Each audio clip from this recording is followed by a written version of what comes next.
Hello and welcome to the Argument Clinic podcast. I'm Lawrence. You'll notice that this is the first time that I've opened up the podcast, and that's because my lovely co-host, Martin Sigalo, was busy this week and could not join us this episode.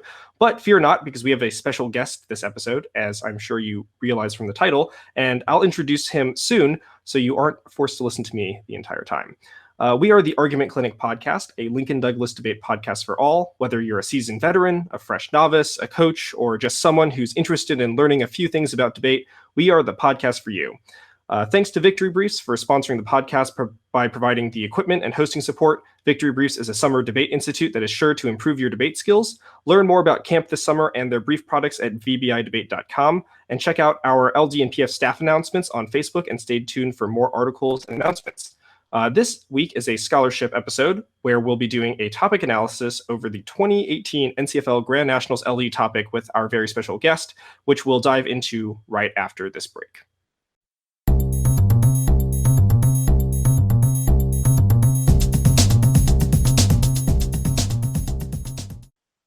Welcome back, everyone. We have a very special guest this episode. Actually, this special guest is my boss at camp. His name is Marshall Thompson. So, hi, Marshall. How are you doing? Good. I'm doing well. Thank you for having me on the podcast. Looking forward to it. All right. Can you tell us a little bit about yourself and what debate experience you have? I'm sure many and lots. Sure. So I'm the director of Lincoln Douglas debate at Victory Briefs. Before that, I've worked at various camps, normally focusing on philosophy curriculum design and philosophy instruction.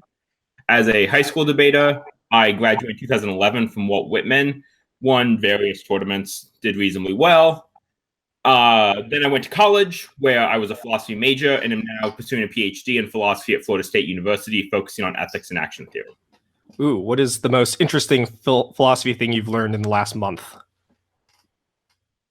Oh, goodness. See, to say that means I have to have been committed to learning something. And since learning is a success condition, as in you can only learn true things, you can't learn false things.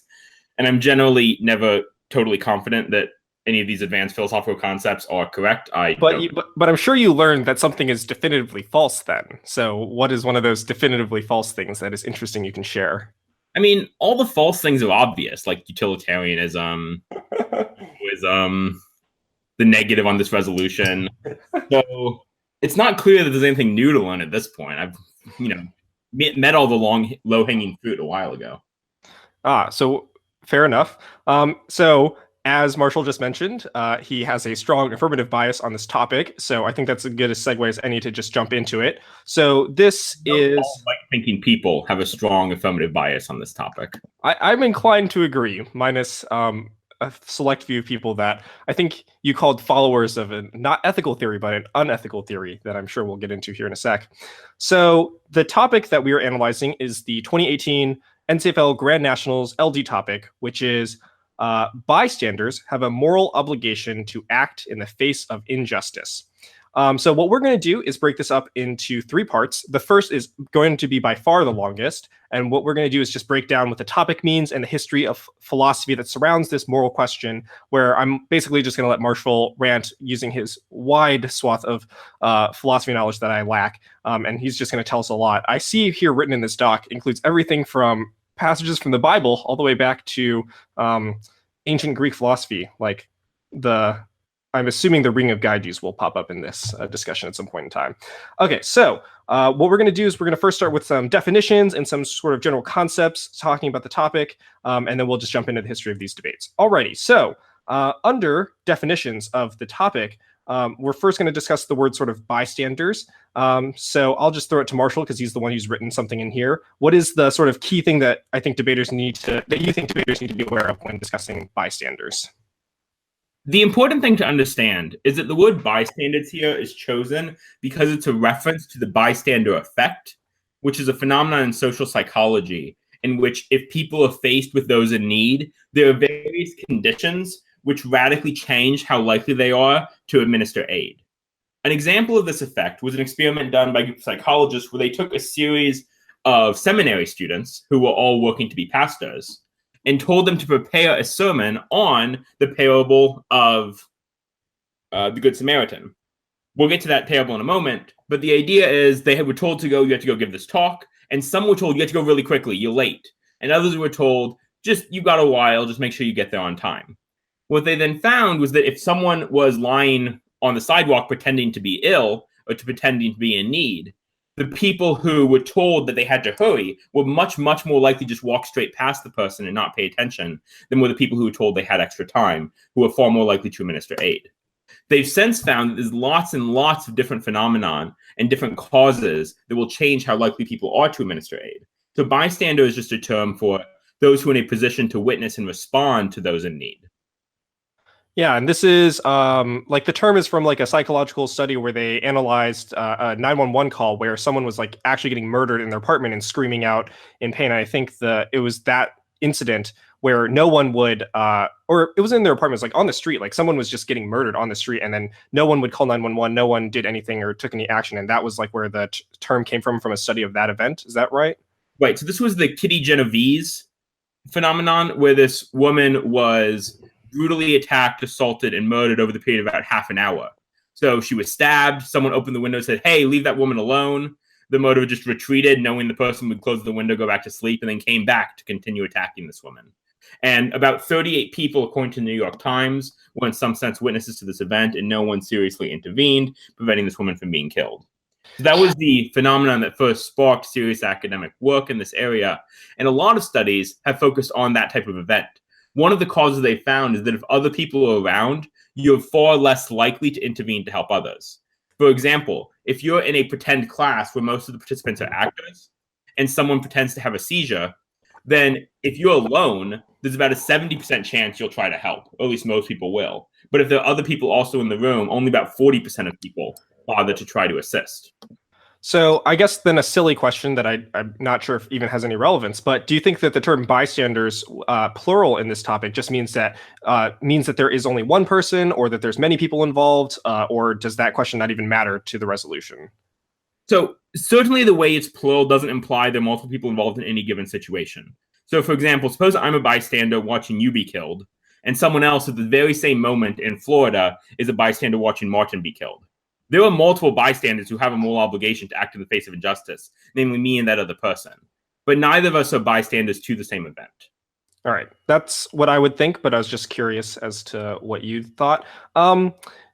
What do you think it changes the moral question at all if it is just like one bystander there or multiple bystanders nearby, or do you think there's anything at all relevant about one versus many? So there's a substantive philosophical question, which is often referred to as the diffusion of responsibility. The thought is, if there are multiple people all positioned to be able to help, there's a sense in which each person is less responsible for taking care of the situation themselves. In some contexts, this makes a lot of sense. For example, suppose that I'm the sole teacher in a room and there are two children misbehaving. If I'm the only teacher, I should probably deal with both children. But if me and another teacher are both in the room, then I should focus on one child misbehaving while the other teacher focuses on the other. So we have this general idea that if there's lots of problems and multiple people who can render aid, they can each split up responsibility. So we have this general notion that multiple people available to help diffuses responsibility. The tricky question is, if I'm faced a situation where multiple people could help and no one else is, then is responsibility still diffused, or does responsibility keep accruing to me? This is raised in a number of places, most famously by Peter Singer in an article called Famine, Affluence, and Morality. What he points out is the following. Suppose that I'm walking by a lake and see a child drowning. It seems though I clearly have responsibility to save the child. And if there are other people around who aren't helping, I should still save the child. The tricky question is to imagine this. Suppose there are multiple children drowning, and I jump in to save one. I hope someone else will jump in to save the other. But if they don't, it would seem ridiculous if I conclude, oh, well, that's someone else's problem and just leave. No, I keep jumping in to save the children until they're all rescued. Or at least that's what I'm pretty convinced is the correct moral response. Though, as we'll probably talk about when we get to negative arguments, there might be reasons to think that isn't true. All right. So I think we've covered the term bystanders pretty well. So the next, unless there's anything else you have to add. Nope. All right. So the next term is moral obligation. And I like that they use the term, or maybe you don't like this, but I like that they use the term moral obligation instead of the word ought here, because I think it makes it a little less ambiguous. So I think it's worth sort of discussing, what does it mean to have a moral obligation? Do you want to weigh in on this? Yeah, so I think it's actually very important they say moral obligation rather than ought. And here might be one really simple reason.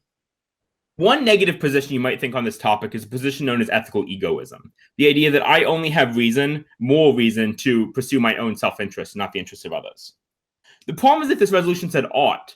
Then if egoism is true, it could still be that I should affirm, because perhaps it's in my interest to help those in need because I'll be considered a hero, and that'll be really good for me. So I ought to act in the face of injustice, even if I don't have an obligation to do so, because it's still in some sort of notion of interest. So a moral obligation here gets at is there's some general principle that says it's not just instrumentally good to help in the face of injustice, but it's an obligation I have just in virtue of something like my humanity, something like being a moral agent. And so it's asking, in virtue of who I am, is it incumbent on us when we're able to act to help other people? All right, awesome. So yeah, I definitely do think that there clears up that distinction, because like ought as sort of desirable and moral obligation is appealing to something else. Is the sort of is there so there are different types of sort of moral commands, I would guess. Would you like to like go into the difference between a moral obligation versus other sorts of the moral status of actions, like maybe moral permissibility, or maybe some other terms like that? Sure. So we'll get to some of these, like the notion of the moral ideal or the supererogatory, when we get to some negative arguments. But it's worth starting now to note that moral obligation falls under what's known as deontic moral vocabulary. So there's lots of different ways we can express moral sentiments about ideas. Some, for instance, when I call something courageous or praiseworthy or admirable or incredible or kind, these are all ways to describe actions, and they all have moral content to them. To call someone courageous is to state something of moral significance. But they're not the same sort of moral judgments we're talking about here. Moral obligation is a very particular type of moral judgment, which basically implies that if I fail to do X, so if I'm morally obligated to do X, then when I fail to do X, what I did was wrong. I did something wrong when I fail in my obligation. So it's what's known as a deontic term. Other deontic terms are terms like prohibited, where something is prohibited. If I do it, that would be wrong. So it's prohibited if doing it would be wrong, and it's obligatory if failing to do it would be wrong. What permitted means is that neither of those are going to be the case. So doing it is not wrong, and failing to do it is also not wrong. All right, awesome. And I agree that the other sort of concepts will be discussed more in the negative section. I think that's the general idea behind moral obligation, unless there's anything else you have to add in there. Nope. Alrighty, so the next term is to act. And I think this is an interesting phrase, because it's bystanders have a moral obligation to act. And I don't think the term act implies anything in particular, but do you think that there's something significant about the term act in the resolutional wording here? I really hope there isn't something significant in the term act, though I think that it's very possible there's going to be for most debate. So in philosophy, there's sort of two notions that get tied together when we talk about actions. One is a concept in ethical theory, which is what's known as the act-omission distinction. This is the thought that in acting, there's some very different type of thing going on in the world than merely omitting. So an omission would be if I come across someone who's dying and don't render aid, then I omit saving them. This would be different than if I act to kill someone, where their death is brought about by an action, something I do, as opposed to just something I allow to happen. Now, this is one notion of act. It's not the only notion of act, and it's actually a very tricky notion of act to bear out. There's really good philosophical reason to think the act-omission distinction is not morally relevant. I say this is a pretty strict deontologist who thinks there are absolute side constraints on actions. I just don't think we can cash them out through the act-omission distinction. So don't take it that the failure of the act-omission distinction is going to commit you to something like utilitarianism. There's this other notion of act, which is the notion present in action theory. This is, I think, best characterized by Donald Davidson when he says, when we're talking about action, we're talking about something which is broad enough such that holding fast can be included in an action. It's something I do intentionally with reason. So if someone says, why are you doing that? I can tell them what was good about the thing I did, or what struck me as speaking in favor of that behavior. So here I can omit intentionally, right? If I see that something is happening, and I know if I move, I'm going to mess it up, then I will intentionally stay still. Like, don't move, Marshall, right? I don't know what's going on, so I stand perfectly still. In that situation, I would like to think what I'm doing is acting, at least in the sense relevant for moral evaluation. Yeah. So the resolution doesn't really have a context. Do you think that the sort of differences in potential actions that could be taken will play a role in these debates that might occur? So, for example, like, does it imply that to act is just a very minimal thing, like only call 911, or perhaps put yourself at a sort of maybe put yourself in danger, and maybe acting would be to like intervene actively by getting physically entangled in, like, say, a brawl that you see on the street? Do you think that that has any relevance? So this is not the first time this topic or a topic like this has come up. I've seen this sort of topic debated before. And what I've seen a lot of affirmatives do is something that I think, yeah, I understand the strategic reason they do it, but it's actually very foolish reasons we'll get to when we get to negative arguments. But they'll say something like, look, action is a minimal response. So bystanders who do nothing are blameworthy, but I don't actually have to render aid myself. If I see a burning building, I don't have to go in and rescue someone, even if I probably could. Instead, it's sufficient that I call 911 to try to get the fire department to respond. Now, this is a plausible move. The problem that you're going to face is articulating just what sort of actions are obligated. The reason this becomes tricky is because sometimes the only actions that are available are ones of fairly radical sorts of heroism. So sometimes in literature, it talks about people throwing themselves on grenades to save compatriots or friends, right? It's not as though I can call 911 and hope someone else gets to the grenade before then. There just isn't an option of that sort. So when you try to specify the moral principle to only fairly minimal forms of action, what you're doing is limiting not only the actions we're talking about, but also the forms of injustice we're dealing with. And that seems like an implausible way to interpret the resolution. So merely from a definitional aspect, I would think trying to restrict the types of acts just in general is a mistake, because what sort of acts are demanded is going to depend very heavily on what sort of injustice we're talking about. Some forms of injustice are going to demand a far more radical and involved response than are others. People, when faced with systematic racial injustice, who think, well, I could go out and protest, or, I could instead call my friends and try to get them to protest. One of those remains a moral failing. I would think most affirmatives want to maintain that that sort of action is itself inadequate. Yeah, I also have the intuition that to specify just a very minimal response, when most affirmatives will rely on the utilitarian tradition to like justify their position, seems a little bit at odds as well. And I'm not sure. I remember listening to a few debates at I think maybe 2015 NSDA nationals on this topic, and being like very unconvinced by affirmatives that like took very radical utilitarian positions that are like must maximize the good of all people, and then would only call to action would be like donate like $1. So it's not just that there's something unintuitive in the inconsistency in the case. I actually think it opens up a really, really powerful negative strategy, which is that if the affirmative defends this very minimal action, the first thing the negative should do in CX is say, am I obligated to risk my life to help, or just minimal actions? The affirmative will say just minimal actions. Then the negative should ask, well, why am I not obligated to risk my life? And here the affirmative is going to have to give a bunch of reasons about how morality doesn't demand that much of us. These are all just negative arguments. So It's really easy, if you defend this minimal action, for the negative to in CX just force you to give a bunch of arguments for the negative, and then all you have to do is win that, in fact, minimal actions also are in some sense demanding. So they concede all these sort of reasons why you're not generally obligated to extreme action, but those are the exact same sort of reasons that they now won't be able to contest the type of reason when it gets to your negative case. Yeah, that makes a lot of sense. I actually had not thought of that before. And then the final phrase is in the face of injustice, which I think has a lot of relationship to the word act. Maybe first let's separate this into like what is injustice, and then what does the modifier phrase in the face of do to change that. So like what is injustice, I guess, just generally. So and like is there like a significance of the term injustice here is contrasted to like moral obligation, face of injustice? Right. So this is why this question is tricky, because there's different ways that justice is used in different philosophical traditions.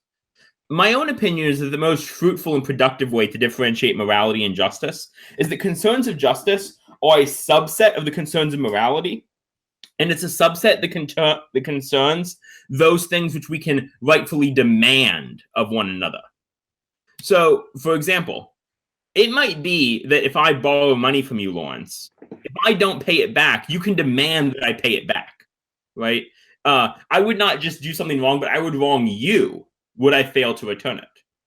But there are other things which I might have more reason to do. For instance, I might have more reason to eat healthy food and take care of my body as the virtuous person would, right? Or I might have reason to avoid various sorts of, objectionable television, right? Which is just like corrupting to my soul. But it's not as though you would have good grounds to demand that I stop doing that. So in general, justice has this notion of obligations to other people. It's an interpersonal phenomenon. And it's an interpersonal phenomenon where people sort of have grounds to object to you. They can make a claim that you really need to change your behavior because what it does wrongs them in an important sense. This is going to be important because it would seem strange to think that we have moral obligations to act just in the face of anyone failing in their moral obligations. So there's lots of ways that I might not be an optimally moral person, right? I may not be particularly kind. I might lie to my friends sometimes. But it would seem weird, Lawrence, if you see me lying to my friends to think that you need to get involved. In the same way, if I see a stranger cheating on their spouse, it seems though I'm not necessarily obligated to get involved in the way I'm obligated to get involved if someone is being injured or threatened, if someone is being oppressed in a sort of radical sense, or even in a minor respect. All right, that makes a lot of sense to me. And then the final phrase is sort of in the face of injustice. Now, this seems kind of strange to me because I recall an argument that the negative made in finals of the 2015 NSDA National Tournament, basically on this topic, which was like, in the face means that it has to be sort of witnessed personally. It can't be sort of a far away form, and it like has to occur to people that are directly in front of you, and that is problematic because it creates a sort of unnecessary, or I don't know what the phrase that he used, but it was like an unfair burden upon people who were suffering from injustices because they would experience and face more injustices in front of them. And I was wondering, does that actually follow that in the face of means it's only something that you see directly, or could we interpret this to be more broadly, like injustice, as in like, for example, global poverty? So I think it's really silly to interpret this as only things directly in front of me. The reason for this is note that in the face of has to be metaphorical, right? If something is an injustice, it doesn't actually have to be in my face in the sense of like I have to get it surgically removed from my skin. Right? That is fair. What it would mean is something like in front of me. But once we're going to interpret it metaphorically, it seems like I'm faced with injustice every day when I turn on the TV, just as much as I'm faced with injustice if I walk down the street and see someone being beaten up. Okay, so you are on my side when I say that when we think that the resolution does refer to injustices, not just those that are immediate and concrete near you, but also globally, like, for example, global poverty. That's right. It's also worth noting that I think even if that weren't true, this is not a very compelling negative argument because it makes the assumption that moral obligations are supposed to be fair, but that's just very strange, right? Like, if I'm a better person, I make more promises. And because I make more promises, I now have more obligations to keep those promises. But that wouldn't suggest there's not an obligation to keep my promises. We have an obligation to be fair, right? But that's because we're moral agents. Morality isn't under some obligation to be fair because morality isn't an agent at all. I agree. I remember hearing the argument and being like, this is interesting, but I don't think it has any real philosophical backing. Do you think that the sort of do you think that it's possible for the resolution to be true in some instances and true and not? So, for example, if we accept that in the face of injustice can refer to sort of global injustices as well, is it possible that bystanders only have a moral obligation to act to intervene in instances of injustice that are direct and immediate and in front of them, but maybe not in forms of injustice that are abroad? So, for example, like global poverty, or just like, food crises in Africa, stuff like that. Do you think that is possible? It's possible. It strikes me as a bad idea for the affirmative to try to interpret the resolution in a way that suggests something like proximity is going to be particularly relevant to assessing what injustices we're talking about. There are going to be some injustices which you probably don't want to respond to, or at least some bystanders. And this is because in standard moral theory, we think something like if I ought to do something or if I have a moral obligation to do something, I need to be able to help in some way. But there's plenty of situations when I just might not be able to do anything. So if I'm, injured right now and so using crutches to get around and I see someone drowning, I might not be able to do anything, especially if I don't have my phone on me. I might try to do something, but it might just actually be the case there's nothing I could do to alleviate the situation. And in that situation, it would seem hard to say I have any sort of obligation to act. So we will want to restrict in some sense the forms of injustice we're talking about. But just because we want to restrict it in some sense doesn't mean that we want to restrict it on grounds of like proximity, where I don't have an obligation to deal with global poverty, but would with people near me. The reason being, it doesn't seem as though proximity is a particularly morally relevant consideration just at all, right? Someone could be far away, but if I could still help them pretty easily, I should do so. All right, that is fair enough. Okay, so I think we've sort of covered the general ideas of the resolution pretty well. So what we're going to move into next is to discuss a history of these sort of debates, because obviously this is a very broad moral question that has been posed throughout the ages, all the way as far back as ancient Greece, as I recall reading in my history of ancient philosophy class. But Marshall knows more about that. So I'm basically just going to let Marshall talk for like the next however many minutes about these debates. Thanks, Lawrence. So what I want to talk about is 3 different traditions in which the question of the obligation of bystanders is brought up. The first is the broader cultural significance of these sort of questions. And in a lot of way, the Western world, or America's preoccupation with this question, begins in a story that's reported in the Bible in the book of Luke. In this story, a lawyer comes up and asks Jesus a question about how to get into heaven, to which is responded, you need to do what the law requires. Love the Lord your God with all your heart and love your neighbor as yourself. This leads the lawyer, hoping that this obligation is not particularly extreme, to ask, well, who is my neighbor? Just who am I obligated to? To which Jesus responds with this story. A man was going from Jerusalem to Jericho and fell into the hands of robbers, who stripped him, beat him, and went away, leaving him half dead. Now by chance a priest was going down the road, and when he saw him, he passed by on the other side. So likewise a Levite, when he came to the place and saw him, passed on the other side. But a Samaritan while traveling came near him, and when he saw him, he was moved with pity. He went to him and bandaged his wounds, having poured oil and wine on them. He then put them in his own animal and brought him back to an inn, and took care of him. The next day he took out 2 denarii, and gave them to the innkeeper, saying, take care of him, and when I come back I will repay you whatever more you spend. So this story has had a central place in Western ethics, in the Judeo-Christian tradition broadly. It's influenced a lot of culture in the West. And what it really gets at is this obligation we have to help those when we confront them in need. It's obvious in reading the story that the priest and the Levite do something incredibly objectionable. What's especially interesting here is that a Samaritan were a group of people who were generally deeply despised and in conflict with the Jewish people. So what this is suggesting, originally in the story, is that our obligations to help others don't just limit to those who we see a lot, who we like, who are in our communities, but is a general obligation to any we come across in need. That's part of the reason why, given the way that this debate has historically developed, it seems unwise to try to start the debate by a focus on just those nearby. Instead, you want to recognize that this obligation, if it exists, is probably fairly broad. Because what this whole tradition has been born out of is dealing with this fairly broad tradition. The story has gotten picked up by lots of philosophers, lots of theorists. It is alluded to in lots of other areas. And so it's been very, very influential. It's a good way to understand a lot of the references you'll come across when reading philosophical literature on the topic. In addition to the broader cultural themes, there's been a rich philosophical tradition that actually predates this story, which has dealt with what I call the problem of egoism. So egoism is a philosophical idea that comes in 3 varieties: psychological egoism, ethical egoism, and rational egoism. Psychological egoism makes the claim that, as a matter of descriptive fact, anytime humans do something intentionally, their goal is their own self-interest. They're pursuing their own good. Ethical egoism is the thought that normatively, people are obligated ethically merely to pursue their own good. And rational egoism is the thought that what rationality requires, so an action is rational insofar as it maximizes my own good.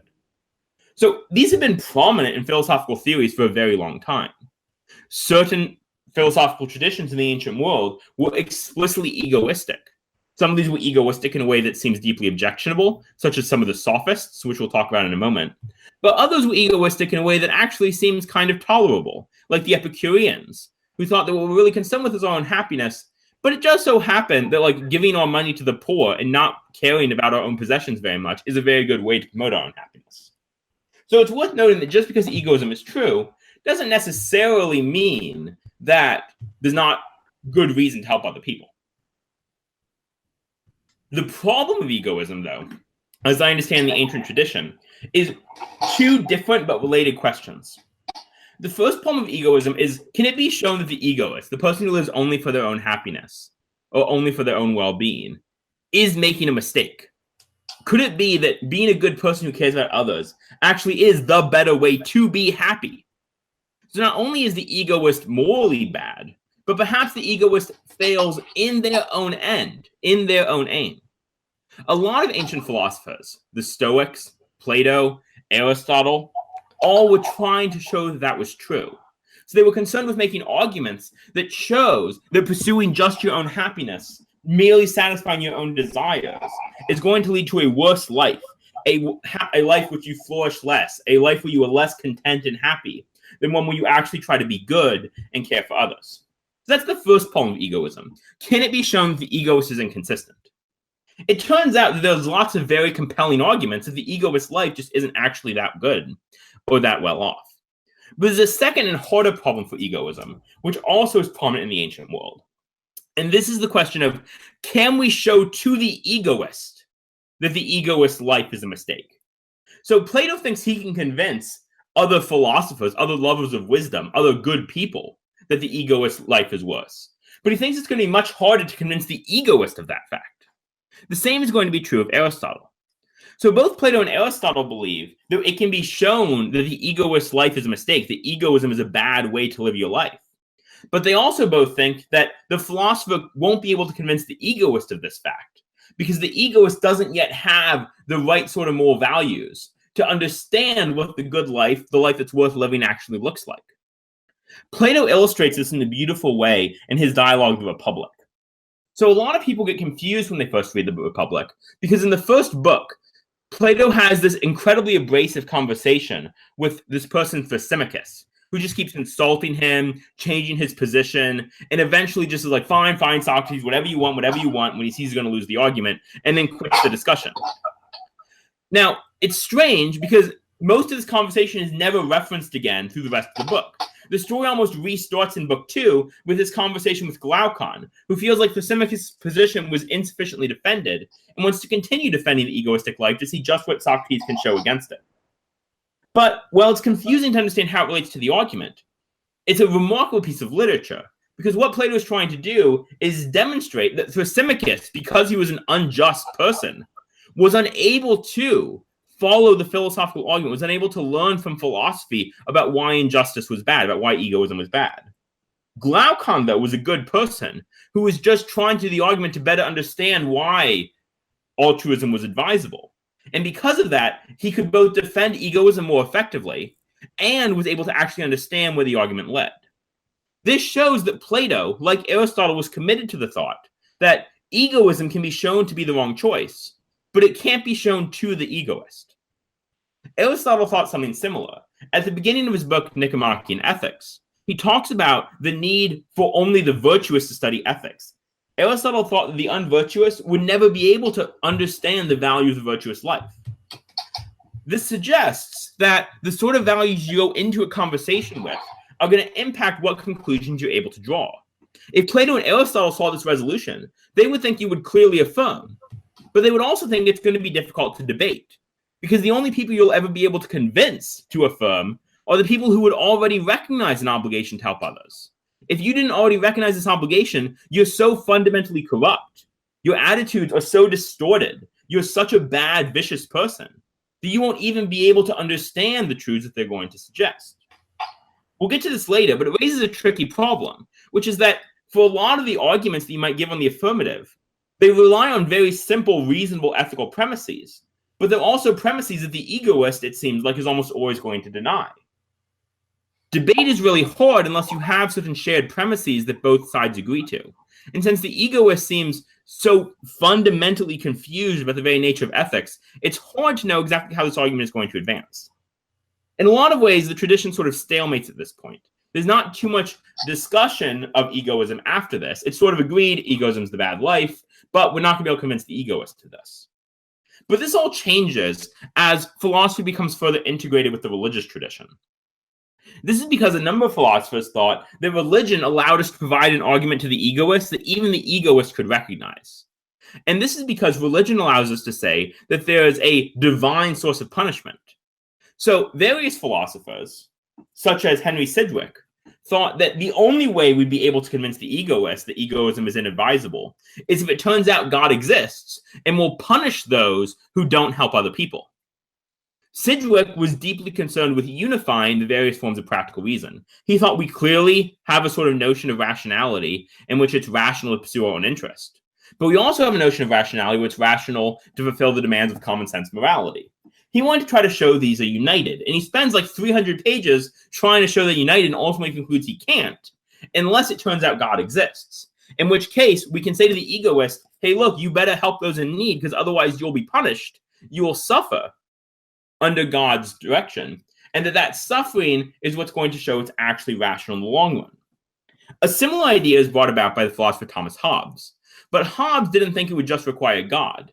God was the primary way we could understand this, but he also thinks that one of the important roles that a state institution should do is to provide this uniting, so that Hobbes thinks that ethics is going to require something like a sovereign.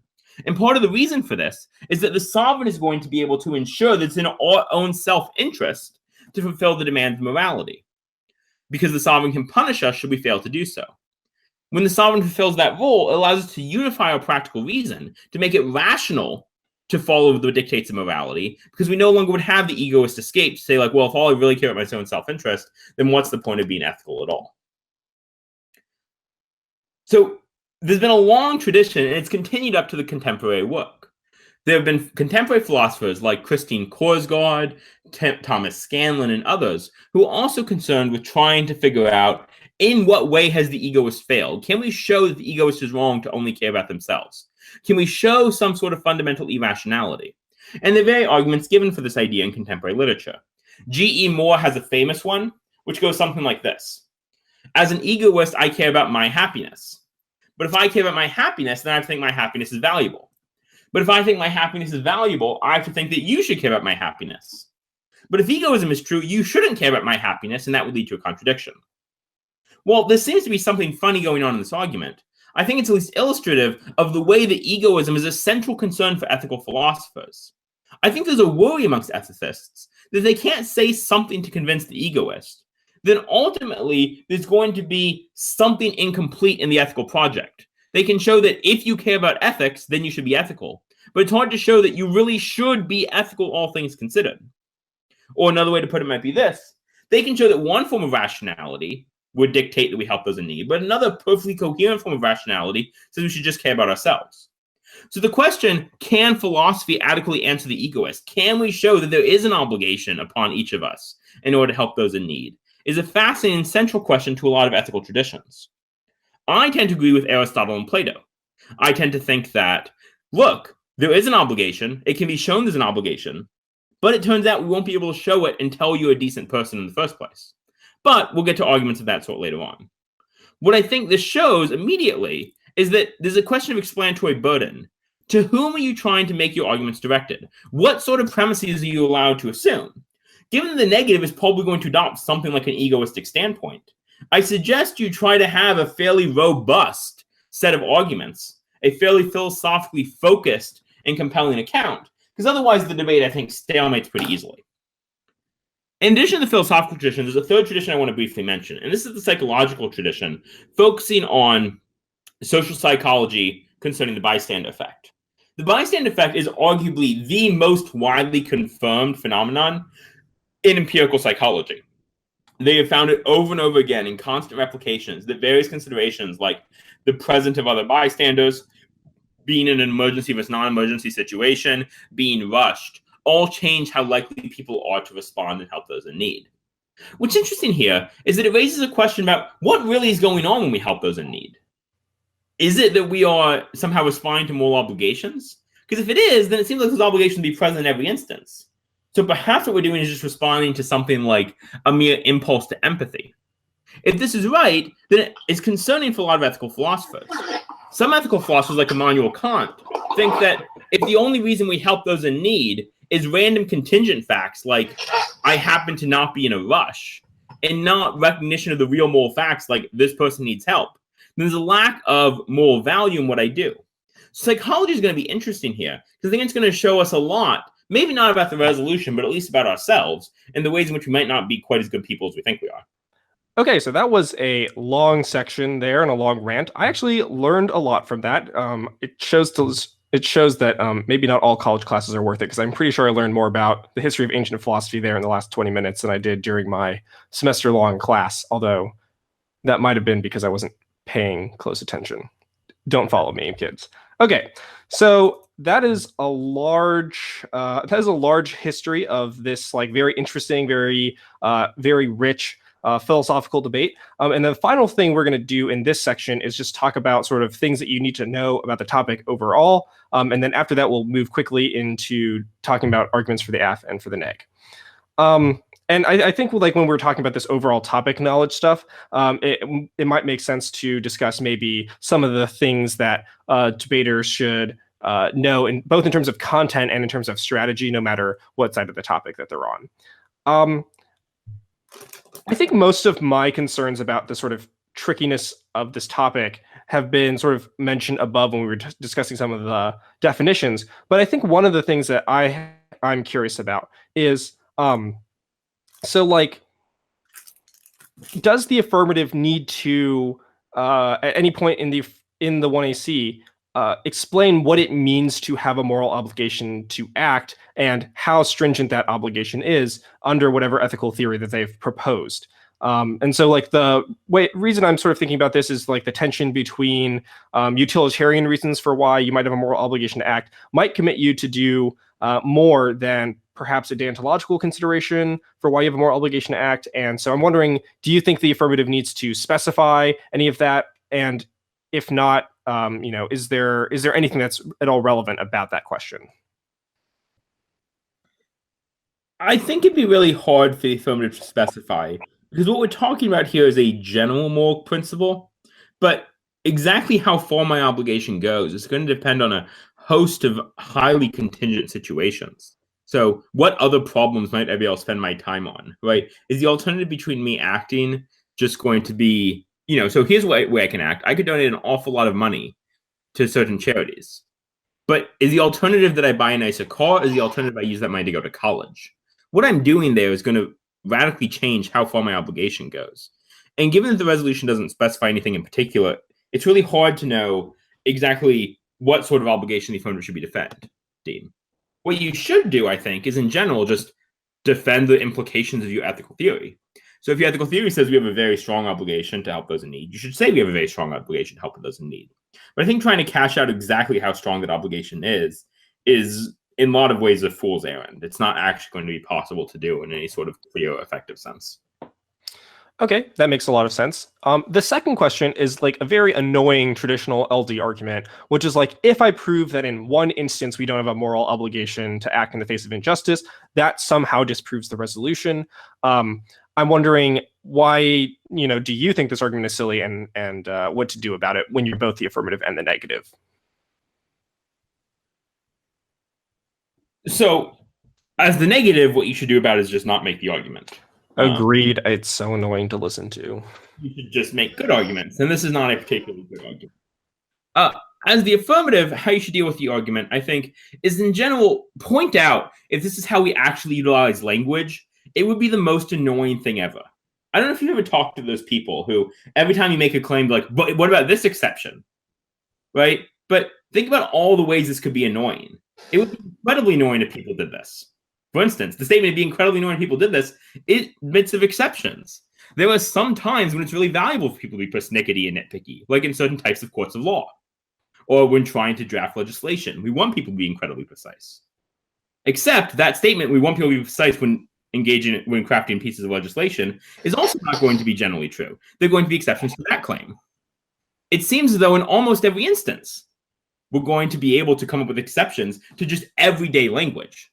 So my general recommendation when negatives use a strategy like this is just to pick out throughout their speech 5 or 6 general claims they make, and then point out if these claims admit of exceptions disprove the claim, then almost all of the negative speech was incoherent. That would be a bizarre thing to do. But of course, it wouldn't always be a bizarre thing to do, because that claim, too, admits of exception. Yeah. I mean, like the claim like dogs have 4 legs, like obviously has exceptions, and none of us would sort of dispute the claim that dogs have like 4 legs or something like that. Right. So if you actually want to do like formal studies of grammar, right? If you look up the Stanford Encyclopedia of Philosophy article on generics, talks a lot about biological generics. It's a little tricky because biological generics seem to differ from other types of generics in important respects. We don't need to get into the details of those debates. All right. So a similar question is related to something you said at the beginning when you're answering the second question there, which is like exceptions exist. How many exceptions do you think the affirmative is allowed to sort of spin out of before you think it disproves the general moral obligation to act in the face of injustice? So like say the negative poses more than a few examples that are like, here is where it would be sort of problematic or morally wrong to have a moral obligation to act in the face of injustice. And the affirmative is like, well, that's an exception, not the rule. I don't really have to defend that. That doesn't disprove the general statement. What should negatives and affirmatives do about that? And what sort of relation does that have to the affirming the truth of the topic? The first thing to recognize is it's not a question of the number of exceptions. I can artificially generate a huge number of exceptions right now. If I were watching a live video of someone being brutalized on the moon, I should not do anything about it because I can't get to the moon. If I were right now watching a live video of someone being brutalized on Mars, I'm not obligated to help because I can't help anyone on Mars. And so on for every other object in the solar system. That's going to be an incredibly large number of exceptions. Nevertheless, it doesn't seem as though it's proven anything of particular relevance. So we're not just after the question, how many exceptions are there, or how many examples can we come up when there's going to be an exception?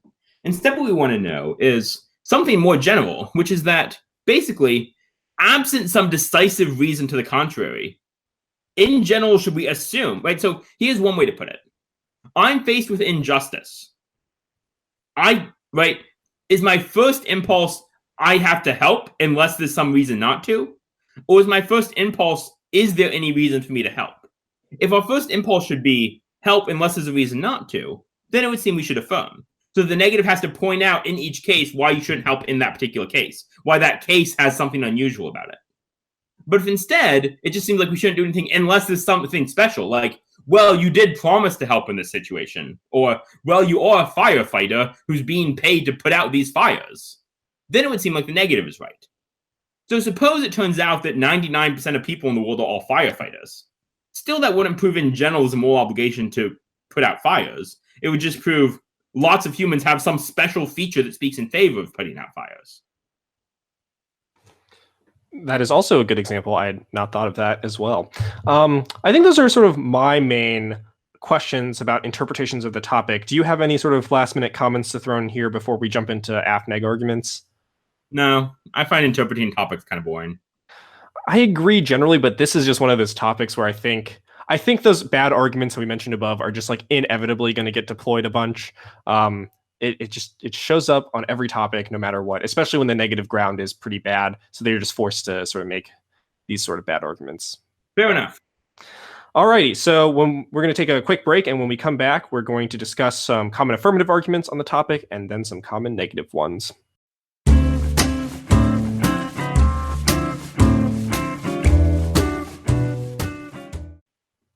All right, welcome back, everyone, from that short break. We're going to discuss some of the affirmative arguments for this topic. The first one we're going to discuss is the utilitarian case for a moral obligation to act in the face of injustice. And the basic idea of utilitarianism is just that it's an ethical theory as a subset of consequentialism, and argues that the only things that matter are consequences, specifically those things that maximize happiness and minimize bad things like suffering or pain. And so utilitarianism is like a very common case for helping other people for obvious reasons because it makes the world a better place. But what we're going to do is jump into some of the more like scholarly work surrounding utilitarianism and the obligation to assist people. So Marshall, you want to take that away? Sure. The fundamental reason why utilitarianism seems like a strategic way to go about affirming this resolution is because utilitarianism is one of the few ethical theories which will maintain that all notions of good are what I'm going to call impersonal or agent neutral. In other words, utilitarianism says what matters is pleasure or happiness. It doesn't matter if it's my pleasure or your pleasure or someone else's pleasure. Things aren't good for me or for you. They're just good in general. If that's right, then in the same way, it'd be weird to say I don't have reason to pursue my own happiness or to help get myself out of situations of injustice. So too, it would imply that I don't have reason, that I have good reason to help other people get out of injustice, because their happiness should matter to me just as much as my happiness matters to me. What I care about is not that I'm happy, but that happiness exists. Now, you might think this is a deeply implausible theory of ethics, and you'd be right about that. Obviously, what we care about is caring about people first, and then that they're happy second, not the other way around. But if we table the deep implausibility of the theory, it's pretty clear why, once you've established that what we care about is just happiness and not my happiness or your happiness, it's easy to see why people in need could have increased happiness if we were to help them. Another feature that makes it strategic is because utilitarianism will deny that there's any morally important distinction between something like failing to save someone I can easily save and killing someone. Now, given that almost no one is going to defend it's okay to kill someone if it's convenient for me, it seems like if there's not a distinction between that and failing to save someone, then it's going to be incredibly difficult to defend if this ethical theory is true, that it's okay to not save someone just because it happens to be convenient. Combined, I think those two features of utilitarianism mean that it naturally gives clear reason to affirm the resolution. Yeah, so let's dive a little bit more into that last thing there, which is that there's no sort of morally relevant distinction between acting and not acting. What are some ways that affirmatives can sort of defend that statement? Because, I mean, I think a lot of people will be like, wait, there seems to be on face a reason for why they are different, so how could the affirmative sort of defend themselves against those objections? So the standard objection to the act-omission distinction comes from an article written by James Rachels. And Rachels' argument goes something like this. Imagine the following two cases. In both cases, I have a young nephew, and if my nephew dies, I stand to inherit a large fortune. Now, I really want this money. That money would be awesome. And I know my nephew is currently upstairs taking a bath, and it'd be pretty easy to have him drown. So in case one, I go upstairs, I hold his head under the water, he drowns, I cover my tracks and inherit a huge fortune. In the second case, I walk upstairs, I see that he has slipped and is currently drowning in the tub. So what I do is I just stand there watching carefully to make sure he doesn't surface until he drowns. Then I pretend I just discovered him and inherit the large fortune. In one case, I killed them. In the other, I just watched him die and didn't offer to aid. I did so for the same reasons, namely the same concerns about the consequences. It seems like, given that the consequences are the same, the moral relevance of the action is the same in both cases. And so if it was wrong to kill him to get the large fortune, it was equally wrong to allow him to die to get the long fortune. In both cases, what I do is I improperly value my having money and my nephew's life. Whether it's an act or omission just doesn't seem relevant. This case is, I think, a plausible way to motivate the idea that there's not going to be a substantial moral difference between these phenomena. All right. Then there's, of course, the sort of just general intuitive case for utilitarianism. I think Peter Singer probably was the one that sort of brought this into the mainstream. So can you discuss sort of Peter Singer's sort of like breakthrough example of like the child drowning and sort of what relevance that has for affirmatives on this topic? So I assume what you're referring to is an example that Peter Singer gives in an article, a famous article called Famine, Affluence, and Morality. The story goes something like this. You're walking along the beach and you see a child, or you're walking along a road and you see a child drowning in a pond, and you can go in and save the child. However, you currently are wearing some pretty expensive shoes. You don't really have time to take them off. You'll be late to work if you try to save the child. So, there's some reason not to. Peter Singer's thought is, it would be incredibly wrong of you. You'd be doing an evil thing if you fail to save the child in order to stop yourself having to buy a new pair of shoes and to make sure you're not a little late to work. This is supposed to justify the thought that we have a positive obligation to help those in need. I think the thing is, this can be a plausible truth without it committing us to utilitarianism. So Singer is explicitly not assuming or even arguing for utilitarianism in that article. He thinks this argument will work if you're a virtue ethicist, if you're a deontologist, anything. He just thinks there's a clear moral principle that no matter what ethical theory is true, if you can stop something bad without sacrificing anything of comparable value, you should do so. Right. Important to recognize this doesn't require the utilitarian principle, because otherwise the example seems a lot less intuitive. So suppose I'm wearing a really expensive watch, like a $6,000 watch, which would be really difficult for me to take off in time. So I just have to jump in and ruin the watch to save the child. If I were actually utilitarian, I'd have to think something like this. Well, I could save this child and ruin the watch. Or I could leave the child to drown, then go sell my watch for $6,000, donate that money to a highly effective aid organization, and possibly save multiple lives. So I'm morally obligated to let the child drown. It seems like something wrong has happened there. And Singer is also not concerned to show nothing wrong has happened there. So Singer thinks his argument's going to work even if utilitarianism is true. It just shows there's a clear, intuitive case where if you can easily help someone without sacrificing anything of comparable value, you are obligated to do so. I actually did not know that he did not assume utilitarianism in that article, since Singer is so widely associated with utilitarianism generally. But that actually makes a lot more sense for why he presented that, because he presented that as an argument that sort of sparked the effective altruism movement, and the point was to get everyone on board regardless of whether or not they were utilitarian. Is that right? Yeah, it's just like his work on animal rights, where he thinks that we can establish, even if you're not a utilitarian, that we need to respect animals.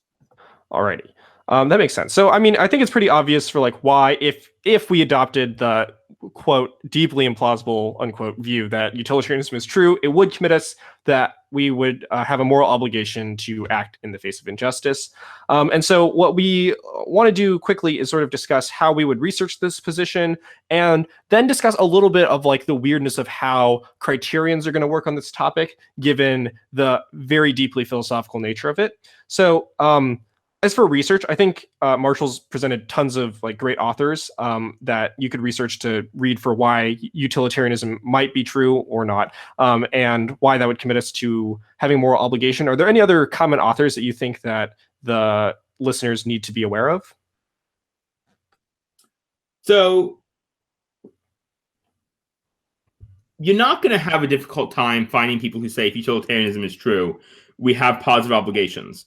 What you want to look up here is a term, and the term is the principle of beneficence or beneficence.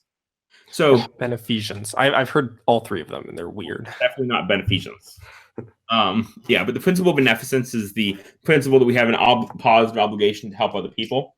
And so a lot of utilitarians will cash out their notion in terms of everything comes down to something like a principle of beneficence.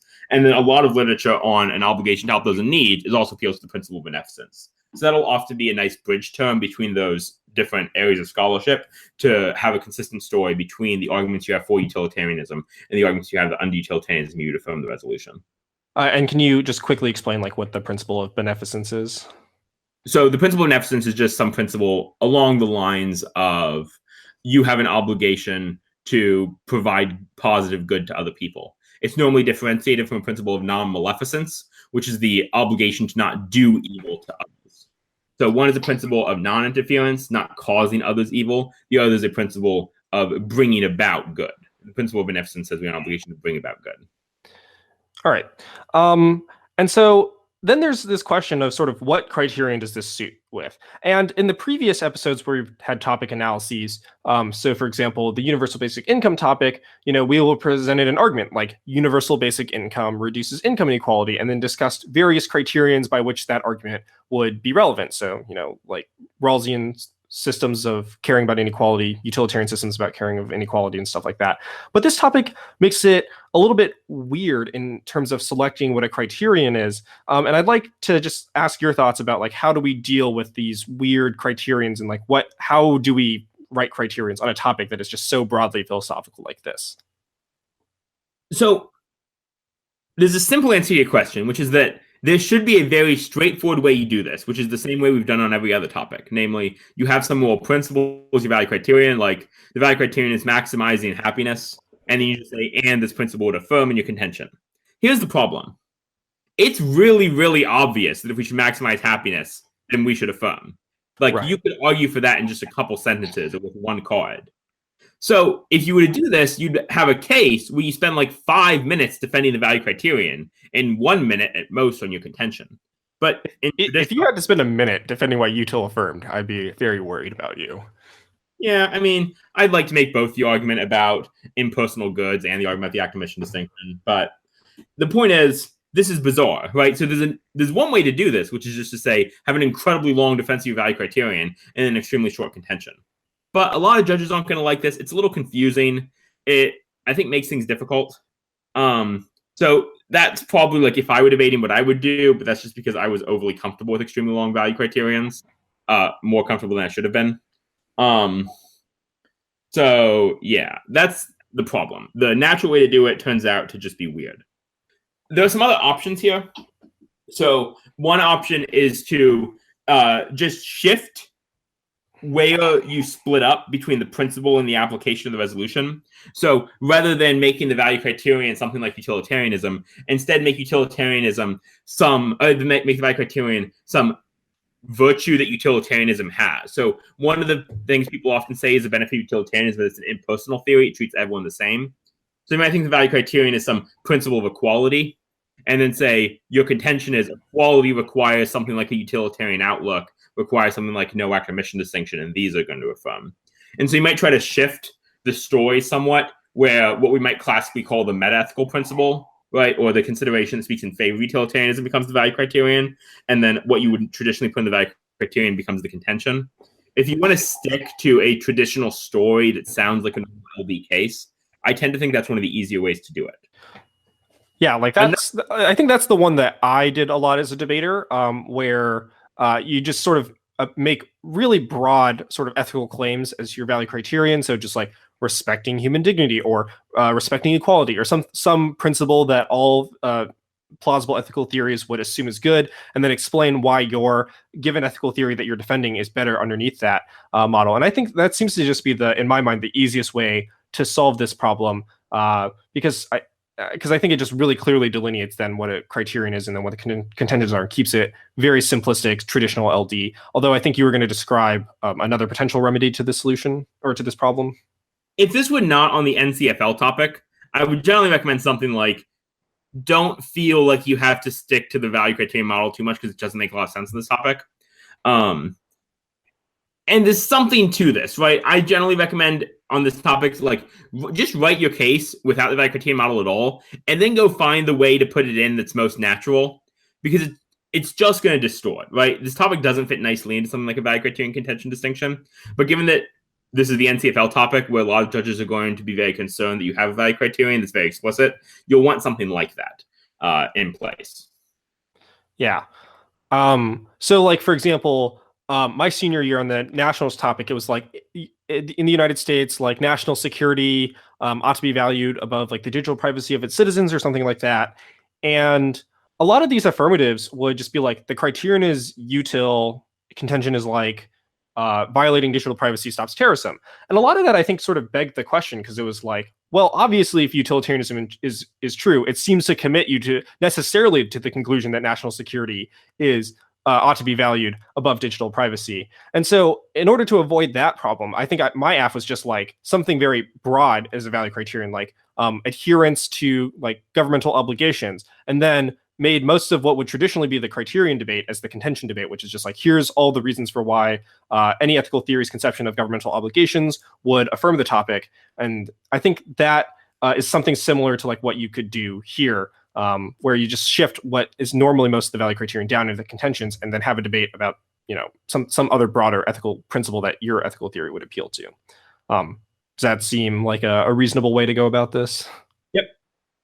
Okay, cool. Anything else in reference to the utilitarian case for helping? I think it's like pretty straightforward. I think you just, in order to like successfully defend this, you should just be well read on the principle of beneficence and the generic reasons for why utilitarianism is the true ethical theory. And as long as you're capable of defending those, I think it's not that difficult to win this argument. I'll just give a brief warning that spending too much time reading arguments for utilitarianism can very well have a corrupting influence on your character and well-being. So just watch out for that. Is duly noted, although I may have already been too far corrupted. I'm sorry.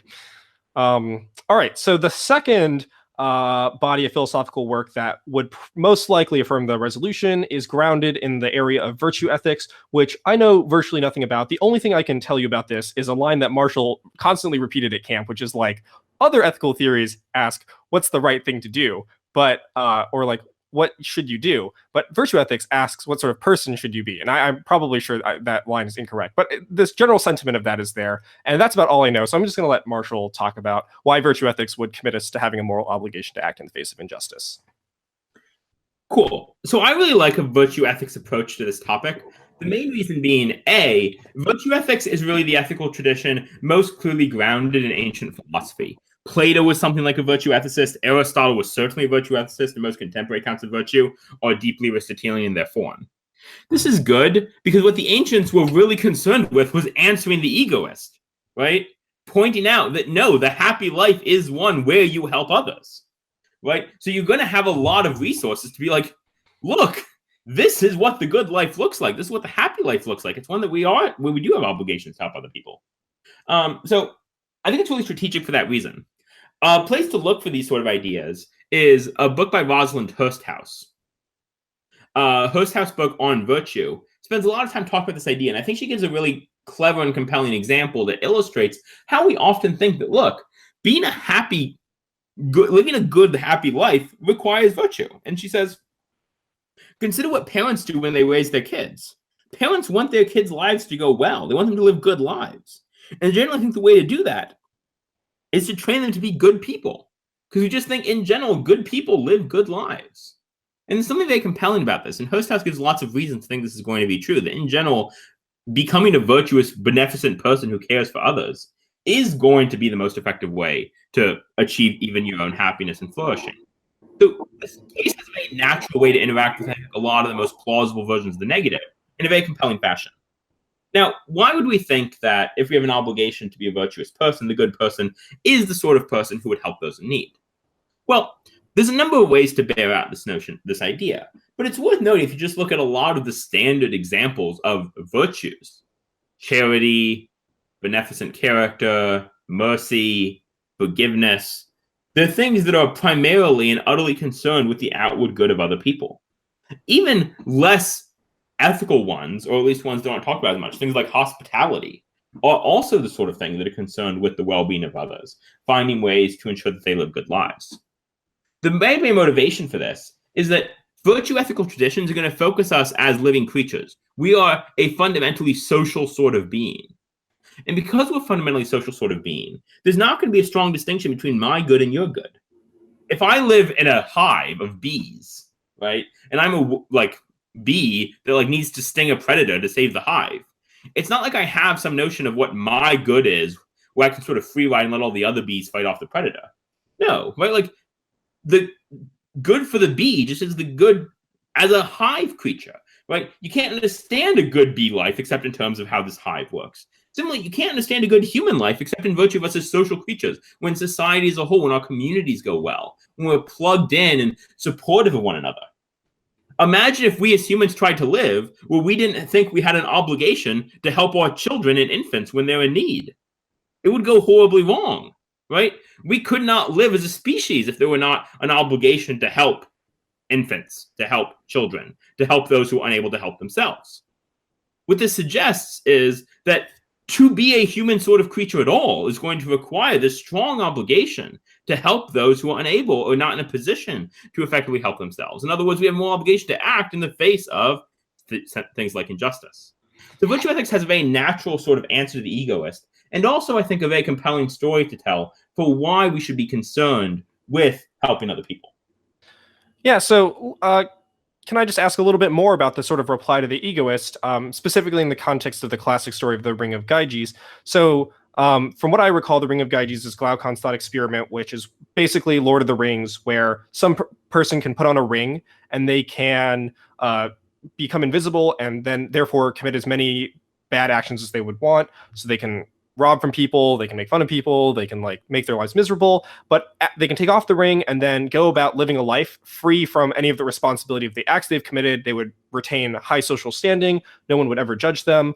And Glaucon seems to think that every person, minus a few that I think he categorizes as basically irrational, would do those bad things if given the Ring of Gyges. So what is the virtue ethicist response to that sort of egoist challenge put forth by Glaucon?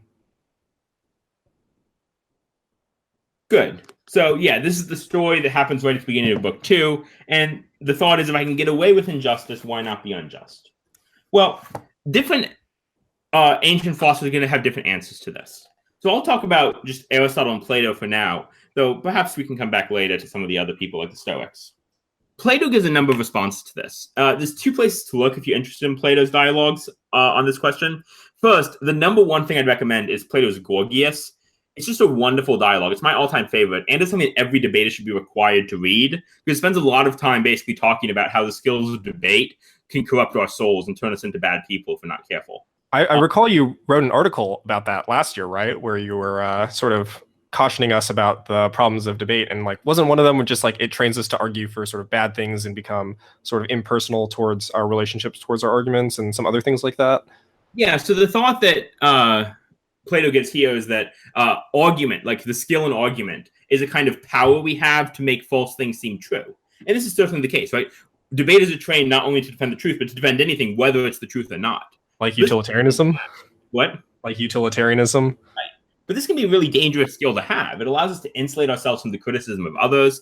It allows us to, right? So, like, look, if people try to criticize my behavior, right? Like if I go to church and talk to people who are much older, much wiser, much more experienced than me, and they tell me I'm doing something wrong, I'm going to win the debate about if it's wrong or not, right? Like, I know ethics better than they do. I know more philosophy, and I'm really good at arguing, right? So I'm always able to insulate myself from criticism, but this is also becomes a way to insulate myself from any form of improvement. Great dialogue. But then the second half of the dialogue, after it talks about this for a while, talks about why it's better to live the just life. And indeed, if you are unjust, it's better to face punishment than to get away with it. And there's a couple of arguments for this, most of which are most clearly brought out in Book 9 of Plato's Republic. And so I'll just talk about 3 of them quickly. The first argument, or one of the arguments given, is this idea that just doing whatever you want ultimately, in some sense, makes you a slave to your own desires. This is because as we just indulge our appetites, it becomes harder and harder to resist our appetites. Classic theories of the virtues make this clear to us. When we think about notions like gluttony, the more and more you give in to your appetites and just sort of eat whatever you want, the harder it becomes to resist temptation. There's actually a lot of contemporary literature which bears this out. Boy Baumeister, a prominent psychologist who's done work at self-control, has found that as you exercise self-control, you become better at exercising self-control. Self-control is like a muscle. It gets stronger as it's utilized. So when you don't control yourself, making sure you help others and resist temptations to just satisfy your own good, as you act courageously, not only do you become a good person, but you become a person who has the strength to pursue your own goods when you need to. Because this is the thing. Sometimes it's really hard even to pursue our own goods. I don't know if you've ever been in one of these situations where you're like, look, it's really important just for my own good that I do homework right now, but I really don't feel like it. I'd rather just keep playing video games. Or even sometimes like, oh, I need to go to bed, but I'm too tired to get up from the couch and go to my bed. Right? Like, this is nonsense. I could just go to sleep and be perfectly happy, or I could continue lying here being like, what am I doing? So injustice compromises the power of our soul. It turns us into people who can't control our desires. But not only is this going to prevent us from helping other people, at a certain point, it's going to prevent us from even being able to pursue our own goods. So as we weaken, right? So you can imagine the situation in this sense. Suppose I never were to work out my body to build up physical strength. That's not just going to prevent me from being able to help other people, like move their furniture. It's also going to mean I'm in trouble when I have to move my own stuff. The same thought is going to apply to Plato. A second argument he gives for this idea is the thought that ultimately there's sorts of pleasures we get when we help other people. And in helping other people, these are higher, more noble pleasures. One way to put this, which he thinks is really important, is think about what we do when we don't help people. What we do is we like satisfy our own desires instead. But here's the thing about our own desires. When I'm hungry, I want to eat food. But really what I'm trying to do is stop being hungry. I keep eating until I'm no longer hungry, and then I stop because it's no longer pleasurable to eat. But this means that hunger is actually an unpleasant state. I'm trying to get rid of my hunger. Same with thirst. When I satisfy myself, what I'm trying to do is get rid of my thirst. So I'm trying to exit these bad states to return to a neutral state. But Plato thinks when we think like we give into our bodily appetites and pleasures and pursue our own good, we think what we're doing is something really pleasurable and satisfying. But really, we've just tricked ourselves. In the same way, the sick person thinks that being healthy is a great state when it's really just a neutral state. So the ego, as the person just gives into their own desires, thinks they're happy, but really they're just returning to this sort of bare minimal state. But because they're giving into their appetites get all the stronger. So they become less and less happy. In the same way, the drug addict keeps needing more and more drugs, right, to just reach the standard position. So when we give into our appetites, we get hungry and hungrier. When we cease to be brave, we get more and more terrified of things. When we don't help others, we get more and more greedy. We want more and more. So when I keep my money for myself rather than giving it to others, that's not going to satisfy me because I'm going to start wanting more and more money. And so I'm always going to be in this state where I'm just constantly trying to satisfy myself with these constant cravings that are just going to increase the more I satisfy them. And Plato thinks that's not a good life. We might think it's a good life because, like, look, ooh, I really want to eat this food. It'll be so nice. But we forget that that's only nice because we're currently in this bad state of hunger. A third argument, that's a lot. It's going to take too long to talk about the third argument. But these are two arguments that Plato gives, both of which I think are really compelling reasons to think the life which pursues the good of other people are in a lot of ways just even better for you than the life that pursues your own good. I will say that one of the best things about camp is just listening to Marshall rant about things like this. This is just like a nightly or maybe even hourly occurrence to some degree. And so just like coming to camp and just listening to Marshall rant during Socrates hours alone is worth it. You mentioned an Aristotelian argument because Aristotle's tradition of virtue ethics is a little different than Plato, so it is good to disentangle these ideas a little bit. But one of the ideas that Aristotle is going to give is point out that in a lot of ways, what we really desire when we think about it is sort of some things that are just better to desire. We recognize the better desire once we have them. So think about a parent, right, who like really cares about their child's well-being. It's not just, right, it's like, it's appropriate. It's the right, care for your child is something that's more satisfying. It's a better sort of satisfaction. It's just a higher, more appropriate sort of way to be happy than it's just a sort of egoistic giving into our own desires. And this is because we're living a good human life, right? We're not trying to live a good pig's life, right? We're not trying to live a good ant's life. We're not trying to live a good dog's life. We're trying to live a good human life. And our human life is going to be characterized by distinctive types of human goods. And a lot of these human goods are goods we get as social creatures, as creatures that exist in partnerships, that are cooperative, that can help others. We are empathetic. And so the types of goods that are distinctive to a human sort of creature are going to be ones that demand virtue and good sort of concern for other people. And so there's a type of good we get that's appropriate to being human, which we find far more satisfying because we are humans. In the same way, if you give your dog turtle food, it's just not going to be satisfied. It might eat it because it's really hungry, but it's not as sort of satisfying. It's not going to be good for it in the long run. So too, if we just indulge our cravings rather than living the life that's like appropriate to distinctly human types of good, as opposed to goods that any animal craves, like food, then you're just not going to have the deep and satisfying goods that we want in the long run. All right. I feel like another question, but I sort of just got lost listening to that lovely explanation about virtue ethics. So I'm just going to call that one more or less complete. And is there like anything last minute you want to throw in about virtue or the strategy of defending the virtue ethicist position on this topic? Nope. Okay, thank goodness, because that was a lot. All right, finally, for the affirmative side, we have sort of deontological considerations for why we might have a moral obligation to act to help those who are facing injustice. And I assume like the main position is sort of the Kantian imperfect duty one, but I don't really know that much about that, or other alternative deontological reasons for why there might be a moral obligation to assist. So again, I'm just going to throw it over to philosophy expert Marshall. Once again, actually the philosophy expert, I'm just going to sit and listen. Sure. So there are a number of different deontological theories, and almost all the plausible deontological theories, actually, every plausible deontological theory is going to say we have positive obligations to help those faced with in situations of injustice, because all plausible ethical theories will say that, because that's just clearly true. But I'm going to talk about two briefly. So one that's a little simpler is a deontological theory advocated by W.D. Ross. So Ross thinks there's a series of prima facie duties we have, some of which are deontological restrictions, like requirements of honesty, and some that are positive obligations, like obligations of beneficence. So Ross is the type of deontologist who thinks one of the basic principles is a principle of beneficence. Ross is a very plausible, compelling ethical theory. It's very intuitive. He grounds in a lot of sort of intuitive common sense judgments about common sense morality. It's a really nice, simple ethical theory, and it gives really clear reasons why beneficence is going to be important. The more complicated argument is the Kantian style argument. And the Kantian style argument says that something about the moral equality and rationality of persons requires that we help those in need when faced with injustice. And Kant's argument for this is something about the fact that since we're all moral persons, we have to recognize that the reasons I have are going to be reasons no matter where I happen to be situated.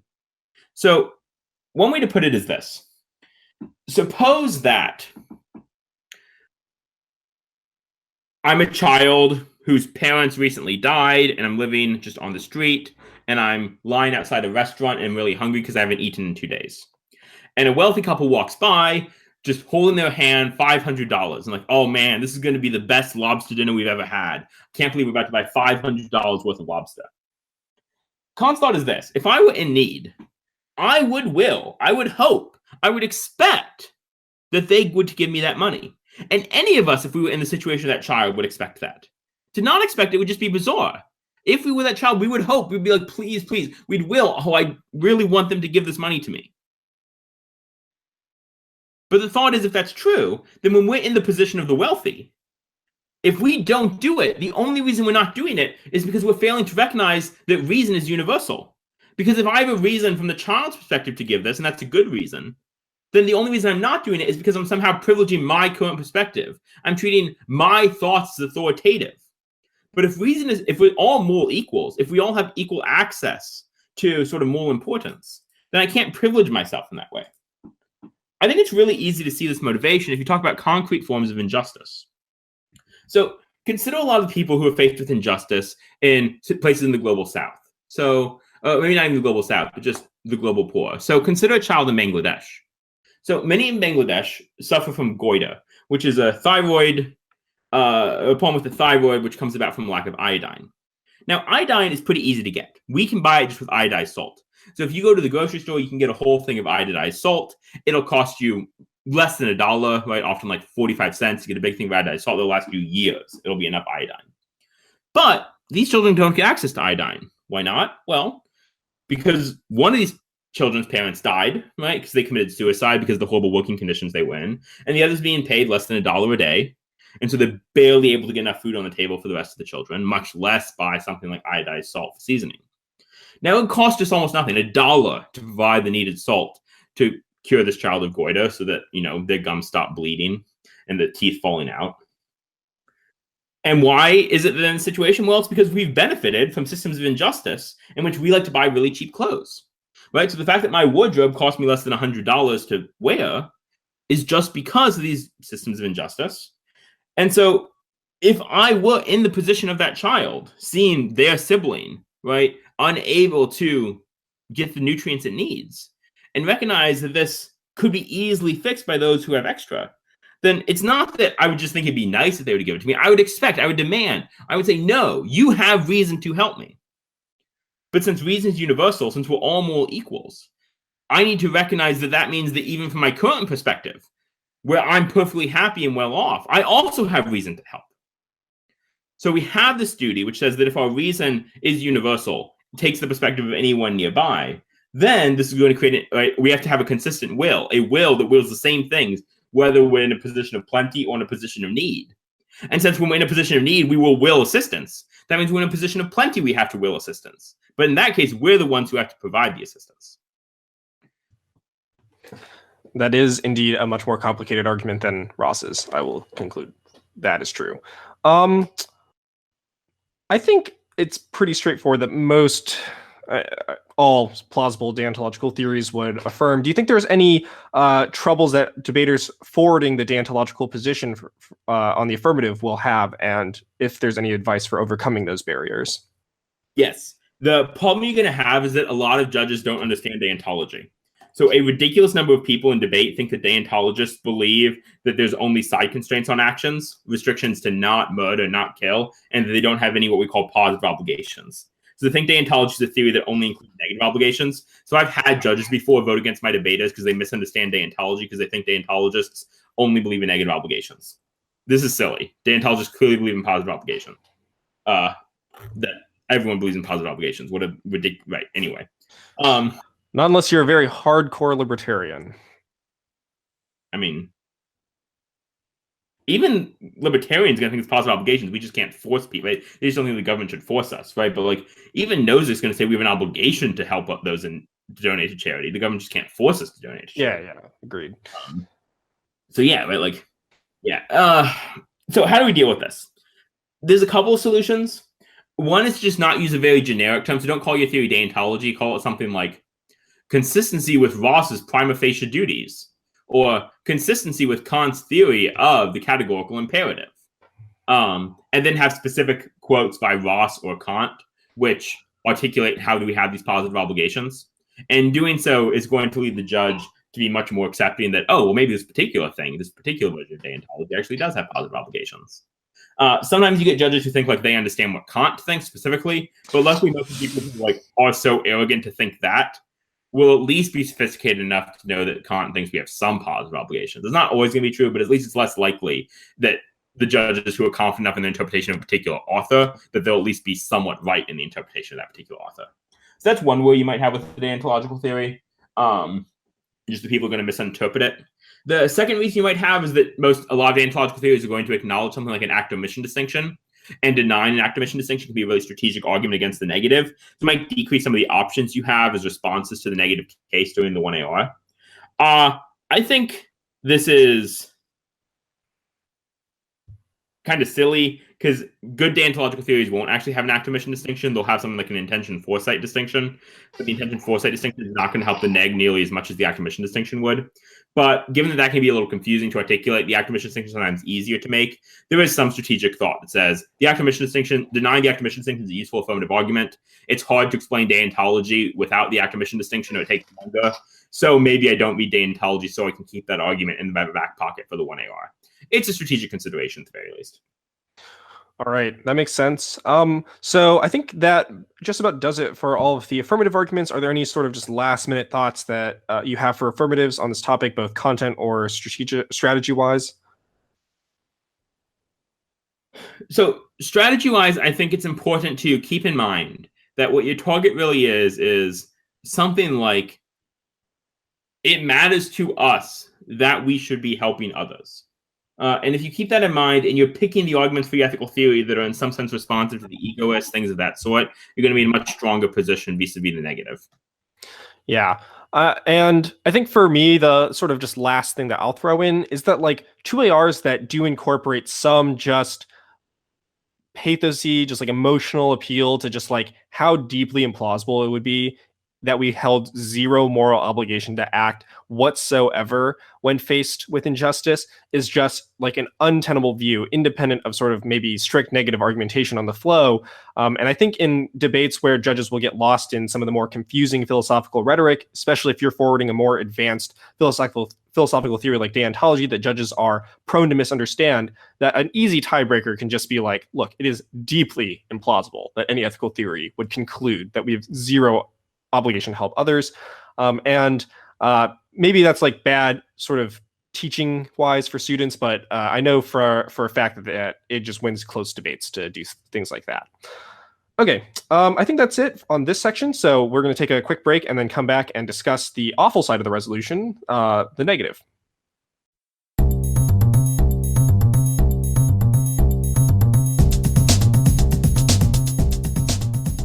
All right, welcome back from that incredibly short break of probably 10 seconds or less. We're going to discuss the negative for this side. And usually this body is called negative arguments, but we're really just going to call this negative strategy because I am not convinced that there's really an argument for the negative, although we'll do our best to equip you to win at least one negative debate at the CFL National Tournament.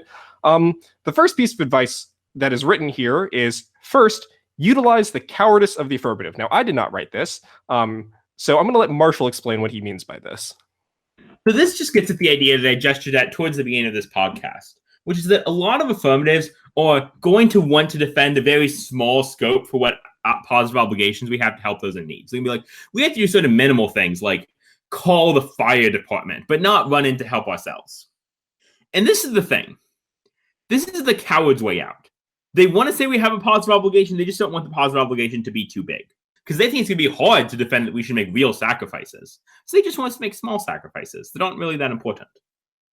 But any good negative, the first thing they should do anytime the affirmative does this is stand up in CX and start asking questions along the lines of, so why is it that we aren't obligated to run into the building ourselves? Oh, because we have to risk our life. What if it's still more likely that I'll save the child than I'll die? Well, even then, it's too high a cost. It's too demanding. It'd be too difficult, or it'd be too unreasonable. Why? Well, because it risks your well-being in certain ways, or it poses these dangers to you. Similarly, right, you might think we have an obligation to donate our money to fight global poverty.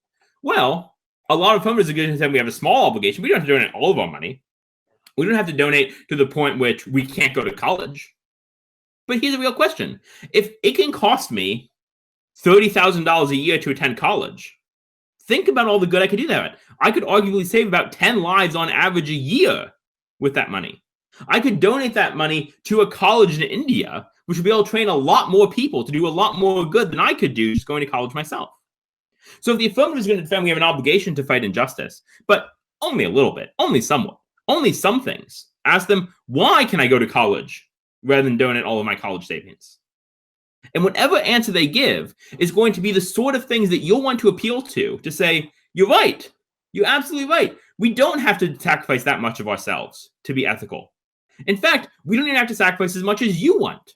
Because what the affirmative needs to do is they now have to establish this really narrow tightrope, this really fine line between having no obligation, no positive obligation to help those, but not having too much of an obligation. But it's much harder to defend some line of that sort than just defend, yeah, we have a strong obligation to help those. But affirmatives aren't going to want to defend that strong obligation. So you should take advantage of this. You should be pushing them, pressing them, right? And getting them to admit, yeah, you're right. Having to donate my college fund would be too demanding. It's too much morality to expect of me. And then say, well, why is that too demanding, but this is not? And then now can be able to give a good explanation. Then now can be able to draw a clear line in the sand. And as such, we have good reason to be skeptical of their thought that we even have this primary obligation. So that's what I mean by utilize the cowardice of the affirmative. The affirmative is going to defend that our obligation to help those in need is pretty small, or at least most affirmatives will, because I've seen topics like this debated before, and that's what all the affirmatives did. But if you do that, you should try to push them to make the arguments for why it's small so that you can say it's even smaller during the negative speech. So that's what I mean by utilize the cowardice of the affirmative. Yeah, I absolutely agree with that. Because I don't think most affirmatives are going to be prepared to sort of walk that fine line that they're going to defend, and they're inevitably just going to trip over themselves.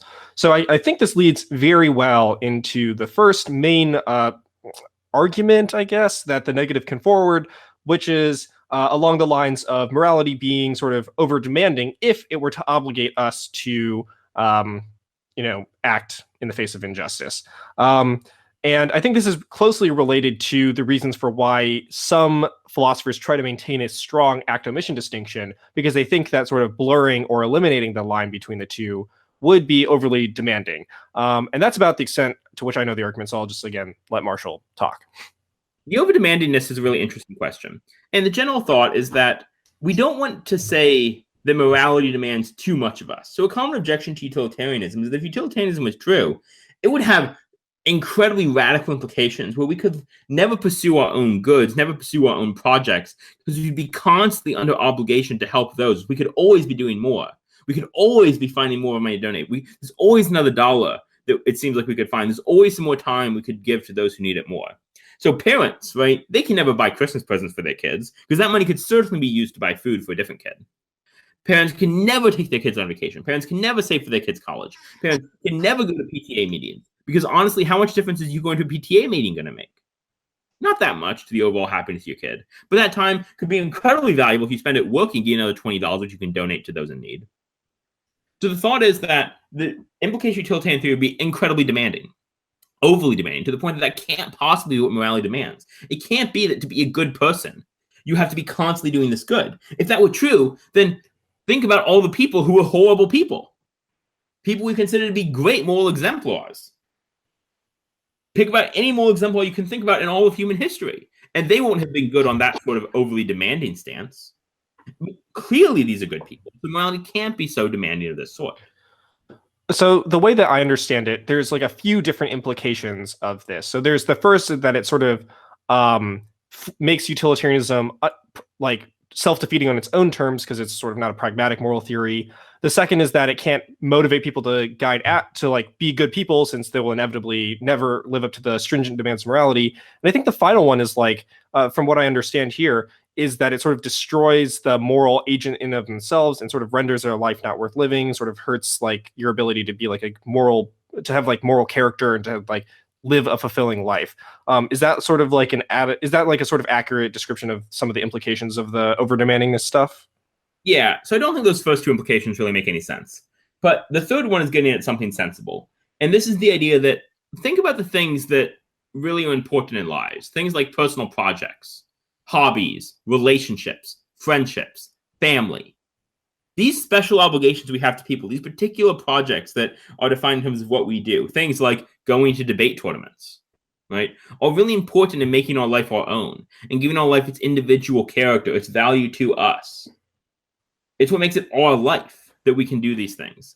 It has a special sort of value that's unique amongst it because it's ours. It's our projects. But if morality was so demanding, it would be impossible for that to be the case. And if there were no act or mission distinction, then every time I fail to save a life I could save, it's as bad as murder. But here's the question.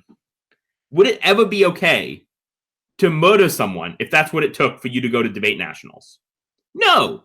Right? If you're like, well, I would like to go to NCFL nationals, but I'll have to murder this person to get there. You can't go. I'm sorry. It's not a good enough reason to murder someone.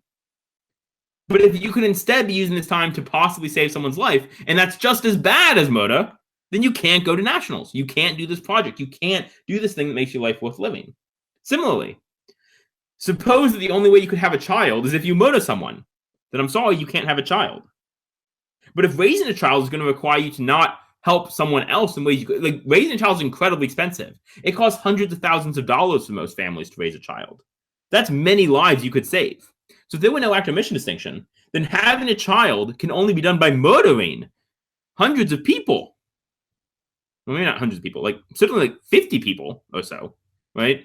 And you can't murder 50 people to have a child. It's not okay. Not allowed. But this is the bizarre view of morality. It would seem to alienate ourselves from our own projects, our own interests. It would fail to be able to understand our life as distinctively our own. And that would be a rather disturbing implication. The thing that makes this argument kind of hard to work is even if we can't have this extreme obligation to help those in need every instance, it seems like we can have some obligation to help those in need. Certainly, I can still go to debate and also donate 10% of my income to charity, depending on how much income I have. Right? Or certainly I can still have kids and just give them fewer Christmas presents.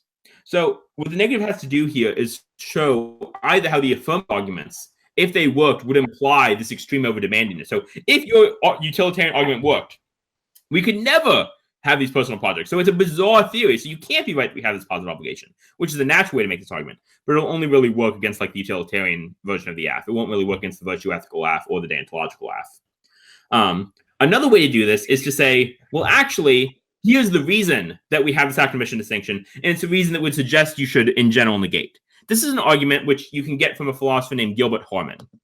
So he has an article called Moral Relativism Defended, which I don't think is a very good article. I think it's kind of silly, but a lot of people like it. It shows up in a lot of like intro to philosophy textbooks. And in this argument, he makes the following claim. Why is there an act or mission distinction? Well, it's an act or mission distinction because it's characteristic of the sort of relationships that we bear to one another if morality were the sort of thing we as a society would make as an agreement. And here's why. If we have an obligation not to kill one another, that benefits all of us. So suppose, Lawrence, that I'm really wealthy. I have millions of dollars and you're like, just okay off, right? You don't have very much money. I'm clearly benefited by an obligation not to that we can't murder one another because I won't get murdered by you. And you're benefited because you won't get murdered by me. But are we both benefited by an obligation to help the one of us who's worse off? No. You're benefited by that a lot because you'll get a lot of my money. But I'm not benefited at all. So what reason would I have to agree to such a principle? The thought is we all have reasons to have more principles that restrict our ability to harm one another. But we don't all have reasons to want more principles that require us to act in the face of injustice. And so we can explain the act or mission distinction by recognizing that morality is this sort of social construct, social contract. And then we recognize that on this social contract, we would not really have much, if any, positive obligation to help those, because those who are well off wouldn't have any reason to agree to that principle. So how this case would work is it says, look, we have to have this acquisition distinction to avoid over-demandingness. And the only plausible way to have it is going to be a way that's going to suggest that we negate the resolution. And just like a random question, the thing that's like utilitarianism is alienating from our moral project. Isn't that like Williams' criticism of utilitarianism? Williams has a number of criticisms. That's certainly one of them. Okay, I just like remember hearing about it on some like other podcasts, and I was wondering if that was correct. All right. Yeah, a lot of people have made this objection of various sorts. Williams is going to actually add to it this sort of one thought too many concern. So it's going to be not just this demandingness concern, but something like this. Suppose I love my wife, and so I buy her a present, and I buy it because I love her. That seems appropriate. But if instead I buy her a present because it will make her happy and impersonal happiness is good, it's like one thought too many. Like, well, no, hang on. Buying it because I love her is good, but I love her because it increases happiness. That's one thought too many. Or if I visit my friend in the hospital, it's appropriate to say, I visited you because I heard about you. I heard you were sick. I cared about you. I wanted to see how you were doing. But if I add, because caring about how you're doing is the best way to increase impersonal welfare, suddenly it's not really a friendship anymore. It's something else. And so the thought is certain types of goods like friendship, personal relationships, like projects, don't work if really the only reason I'm doing them is to get something out of it. Alrighty. Anything else to say about the acquisition distinction, over demandingness stuff for the negative?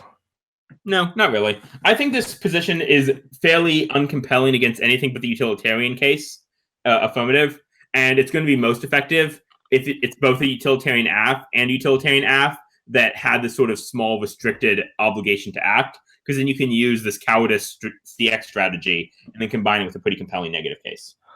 All right, makes sense to me. So the second argument is related to the things about sort of deontic logic or deontic, what did you say, vocabulary that's that you mentioned earlier about the sort of different types of moral categories. So obligation versus permissibility versus prohibition. And I think you're going to introduce the sort of fourth category that we're going to discuss here that could be applied as a negative argument. That's right. So this other category, we often have this idea that in addition to things that I'm obligated to do, which are things if I don't do, it's bad, we also have this category of the supererogatory, which are things that it's good to do, but it wouldn't be bad to not do them. They go above and beyond my call to duty. So there's lots of examples that we often would categorize under this. For instance, we tend to think that a Marine jumping on a grenade to save his friends is doing something laudable, wonderful, incredibly praiseworthy. But also, he would not have acted badly had he not done that. I wasn't required to sacrifice my life. Similarly, if I donate an incredibly large portion of my income to charity, right, that might go beyond what we generally think morality requires. So we generally recognize there are these things that go beyond the general scope of morality, and they're called the supererogatory. Now, the supererogatory is notoriously difficult to characterize philosophically. There's lots of real problems with it, I think largely because modern ethics has forgotten where the concept came from, which is a deeply interesting medieval notion, but I'm not going to get into the history of the concept here because that would take us too far afield. But the thought would then be to establish that an obligation to help those in need falls under the supererogatory and not the obligatory. How are you going to justify this? Well, it's pretty difficult because most people who defend the supererogatory are going to claim that some positive obligations are obligatory, or some ways to help others are obligatory, but some are supererogatory. So how do you establish that all is supererogatory? This is going to be hard to do, but there's two ways you could try to go about it. The first is to use a technique that's advocated by P.F. Strawson in his wonderful article, Freedom and Resentment. And what he suggests is that the way we understand a moral concepts is by looking about how we apply them. And so when we blame someone for something they did, what we generally think is they failed in the we hold them to an expectation, they failed in that expectation. But if that's what failure is, right, then what's praise? Well, praise isn't just when someone does what they expect, right? If someone just does their responsibility, I'm not like praising them. I think, good, you did what you're supposed to. Instead, we praise them when they've gone above and beyond the call of duty. So in what situations do we praise someone? That should give us a pretty clear indication of what's supererogatory. But the thought might be, in general, it seems like people are praiseworthy when they act in the face of injustice. Most cases where you act in the face of injustice, someone told you about this, you're like, oh, that was really good. That was a good thing for them to do. Well done. Right? We praise them. And if we think that praise is a really good indication of when something's supererogatory, and we think we generally praise people for acting in the face of injustice, we might think that in general, praise deals with acting in the face of injustice is admirable. So that would be one way to go about turning this into a negative argument. The second way you could do it is to look at the philosophy of Bernard Gut, or Bernie Gut. He's a prominent ethicist, died in 2011, but he had an ethical theory, and he did a lot of work to establish his notion of common morality. And what he thought is that common morality requires certain types of justification, certain types of rules or principles, which we can apply. And he thought that positive obligation, help those in need, doesn't work. Because there can be like lots of people in need, and like which one I help can conflict. So I can't have some general obligation because it doesn't have the sort of required specific character. It would come into conflict. It wouldn't be rationally articulable. And so he thinks that helping those in need is normally just a supererogatory action, or what he calls a moral ideal. But it's not itself morally required. In general, the only requirements of morality are things are his like 10 rules, like don't kill, don't maim, don't disable, and some other things. And so his theory would provide you, I think, a fairly compelling and well-principled way to try to develop the idea that he won't use the word supererogatory, but he'll use the word that affirming is merely a moral ideal, not a moral requirement, not a moral obligation. It seems to me that this argument is only useful for really hedging back against affirmative claims that like emotional claims that are like helping people is good, and the negative will just be like, well, sure, we agree, it's just above and beyond the call of duty. But it seems to like require appealing to a separate claim for like why proactively there is no moral obligation to assist. So I've always thought of this argument, and I could just be totally wrong here, as just like an argument that would be made as a response to the affirmative case to hedge back and cut back against those claims, but on its own not being enough or sufficient to negate. Yeah, I think it can be. I do think that like this gut argument or this claim that like if we find people praiseworthy, it probably is only supererogatory, could be positive reasons to think an obligation to help those in need actually isn't obligatory but merely supererogatory. If you want to do this, I would look at Bernie Gut's work. His book Common Morality is going to be where this is most clearly expressed. And that's probably your best bet if you want to make this into an actual case. Alrighty. Anything else to add to that? Nope. All right. So then finally, to the negative position that has been constantly referenced throughout this podcast. And I think maybe in Marshall's mind, although I could be wrong, the only even potentially viable negative position is the position of egoism. And so I actually know virtually nothing about egoism other than the lecture at the beginning where Marshall explained why he thought the virtue ethicist response to egoism was true. But let's see why egoism might be correct. So egoism is the thought that, so I talked about various forms of egoism at the beginning. There's a couple of different ways you could try to argue for the egoistic position. But in general, like what you're going to need to argue for is something like ethical egoism, the idea that all I'm morally required to do is promote my own interest. How to go about arguing for this? Well, you can't really, because, well, I guess you can argue for it. You just can't make good arguments because good arguments don't exist for this position. But there are a couple of arguments that do exist that you can make. The first is an argument that moves from psychological egoism. It says as a descriptive fact, human beings are just the sort of creatures motivated by desires and desire satisfaction, motivated by their own happiness. It's the only thing that could possibly motivate us because it's the only thing we can experience motivationally. To the claim that since ought implies can, and we can only pursue our own good, the only thing we ought to do is pursue our own good. This is an argument made in various places. You can find, if you go to the SAP article, the Stanford Encyclopedia of Philosophy article on egoism, it's talked about briefly there. It requires you to defend psychological egoism, which, like, there are some people who defend it. One of the common arguments is, like, how do we train people in moral principles? Well, we punish them when they do badly, and we reward them when they do well. But that seems to suggest that really our motivations come down to something like self-interest, if that's the only effective way to train people in ethics. Which is, there's something to that argument. We are, in general, pretty psychologically egoistic. And then the thought is, well, and therefore that's all morality could possibly be dealing with. The only thing that could be required of us is to pursue our own self-interest. So it's a real argument. Now, is it true? No. Is it repugnant? Yes. But every negative argument on this topic is going to be repugnant to some extent, I think. And at least this is one that has a sort of robust philosophical pedigree. It's something that's worried a lot of philosophers. They've taken it seriously. They think it's something at least worth engaging with. Even if no serious philosopher really thinks it's true, they all think it's something that it's worth wrestling with and wondering about, which is why I think it's sort of at least respectable as a negative to try to utilize it, because there's value in the project, or at least the great philosophers thought there's value in the project of it. A second argument you could try to make for the egoistic position is just something along the lines of, look, there's not any good reason that could be given to someone who just cares about their own happiness for why they should care about more than that. That the arguments just fail, right? And it's perfectly rational to care about my own interest, right? There's nothing incoherent about the thought that what I really care about is my own interest. And as such, it's going to be impossible to convince the egoist, to motivate the egoist to something wrong with their position. So it's perfectly consistent. And if there's a perfectly consistent outlook upon which this is justified, then I can't be rationally shown to be wrong in this behavior. And in general, this has been the thought that the real strength of the egoist position comes from treating egoism as the default. Saying, if it's rational, if it's coherent, if it's consistent to live an egoistic life, then I can't be shown to have an obligation to do differently. And then just show, and the arguments against egoism all fail.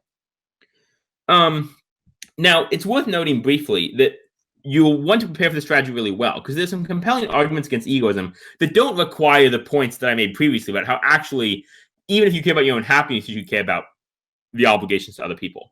There are just some straightforward arguments that say, like, merely caring about yourself doesn't work.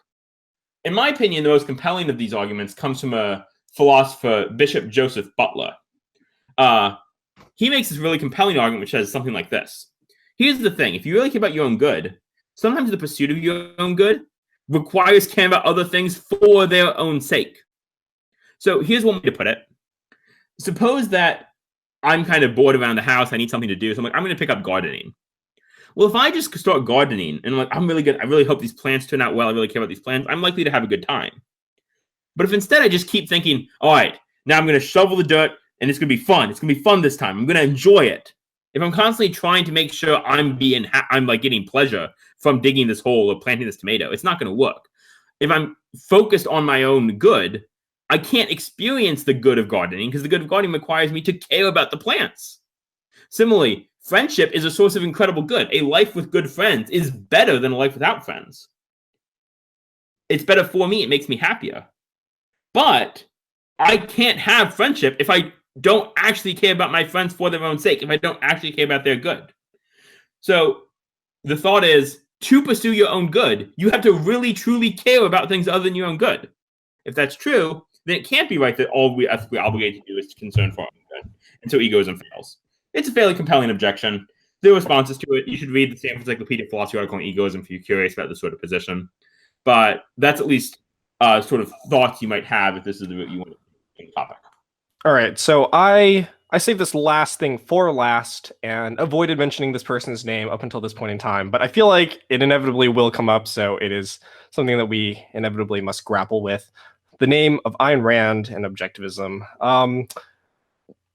I mean, like, obviously, I don't think any reasonable person would subscribe to the Randian conception of what morality is, but can you at least briefly explain it and then go on a short rant of why this is a bad argument and ethical theory? Okay, so Ayn Rand is a philosopher-ish, I guess. She's a philosopher in that she calls herself a philosopher and that other people call her a philosopher. Yeah, I guess. It's just like how some people are a doctor despite never having earned any degree and just wish to be referred to as doctor. Yeah, I mean, so Ayn Rand is at the very least not a very good ethicist. Apparently, she's actually a decent fiction writer. I've never read any of her fiction, but like I've heard people who like it's kind of well written, even if repugnant. Which there's something to be said for well written prose. But yeah, so she has this thought that morality really requires selfishness. She's an egoist. She thinks we should care about just our own interest. She makes various arguments for this. There's two places I think to look. She has this book I think called something like In Defense of Selfishness. And she also has an article like ethics and an emergency. Maybe something like the ethics of emergencies. And if you look up these two sources, you'll find the arguments she makes. In general, she makes sort of 4 claims, I think, that the person who cares about like other people's good lacks self-esteem because they don't value their own life. They don't think about how to live their own life, only how to sacrifice it. Or they don't think about how to live, her own life, only how to sacrifice it. That they sort of have this nightmare view of existence where the whole universe is like constantly expecting more of them. They have this sort of cynical view. I don't know. her argument's just kind of like, it's sometimes like the rhetoric is compelling. Like she's got like very extreme claims, but I don't know that there's any really good arguments there. I'll be honest, I've not read much, or maybe any. I feel like I maybe read a little bit in high school, but it's been years since I've actually looked at Ayn Rand, so I can't tell you the details of the position. But if you want this sort of just like a version of egoism, you could go somewhere like there. I tend to think you're going to be better off looking to someone like Hobbes, who's going to say something not necessarily like selfishness is good, but just that we can't show selfishness is bad. So there's a big difference between the Ayn Rand position, which is like, you are bad if you help other people, right? And the Hobbesian position, which is just like, we can't really blame you if you choose to help yourself. The world sucks. At least that we can't really blame you is like, yeah, like, it's fine if you help other people. Just, we can't force you to. We can't really show you must. But Ayn Rand seems to think it's like, no. These people who like sacrifice their lives for others are just bad people. They're being silly. They're irrational. They're doing repugnant things. And that's just really hard to defend, right? Like, is Mother Teresa really a bad person for these reasons? Is Martin Luther King a bad person for these reasons? That can't possibly be right. I would agree. I think the only time I checked it out is when they were like, we are hosting an essay contest for like $10,000 if you will defend the philosophy of objectivism. And I was tempted to, employ my limited writing skills in defense of it just at a chance of earning some money. But I thought, I don't think I could live with myself if I did that. So, I would say like just be aware of it and then just like find like the first couple of articles that are like, by the way, objectivism is horribly wrong. And then I don't think you should ever have to think about this argument on the topic again. Okay. I think that's everything in the context of negative arguments on this topic, unless there's anything that you want to add. Nope. Yeah. Sorry, negatives. It just kind of stinks. I'd say that like the supererogatory argument is like your best hedge in the 2NR against like AFs that are inevitably going to veer towards the like, it's deeply implausible that you shouldn't help other people. And you're going to say something along the lines of, it's obviously okay to help other people. It's just not a moral obligation. And that, I think, will do a lot to hedge back against AFs that go for that more emotional appeal and should help make the debate a little bit closer in favor of the negative. Again, sorry. So when we come back, we're just going to have a conclusion. And of course, as Martin would like to say, the only important part of the podcast, the mini debate.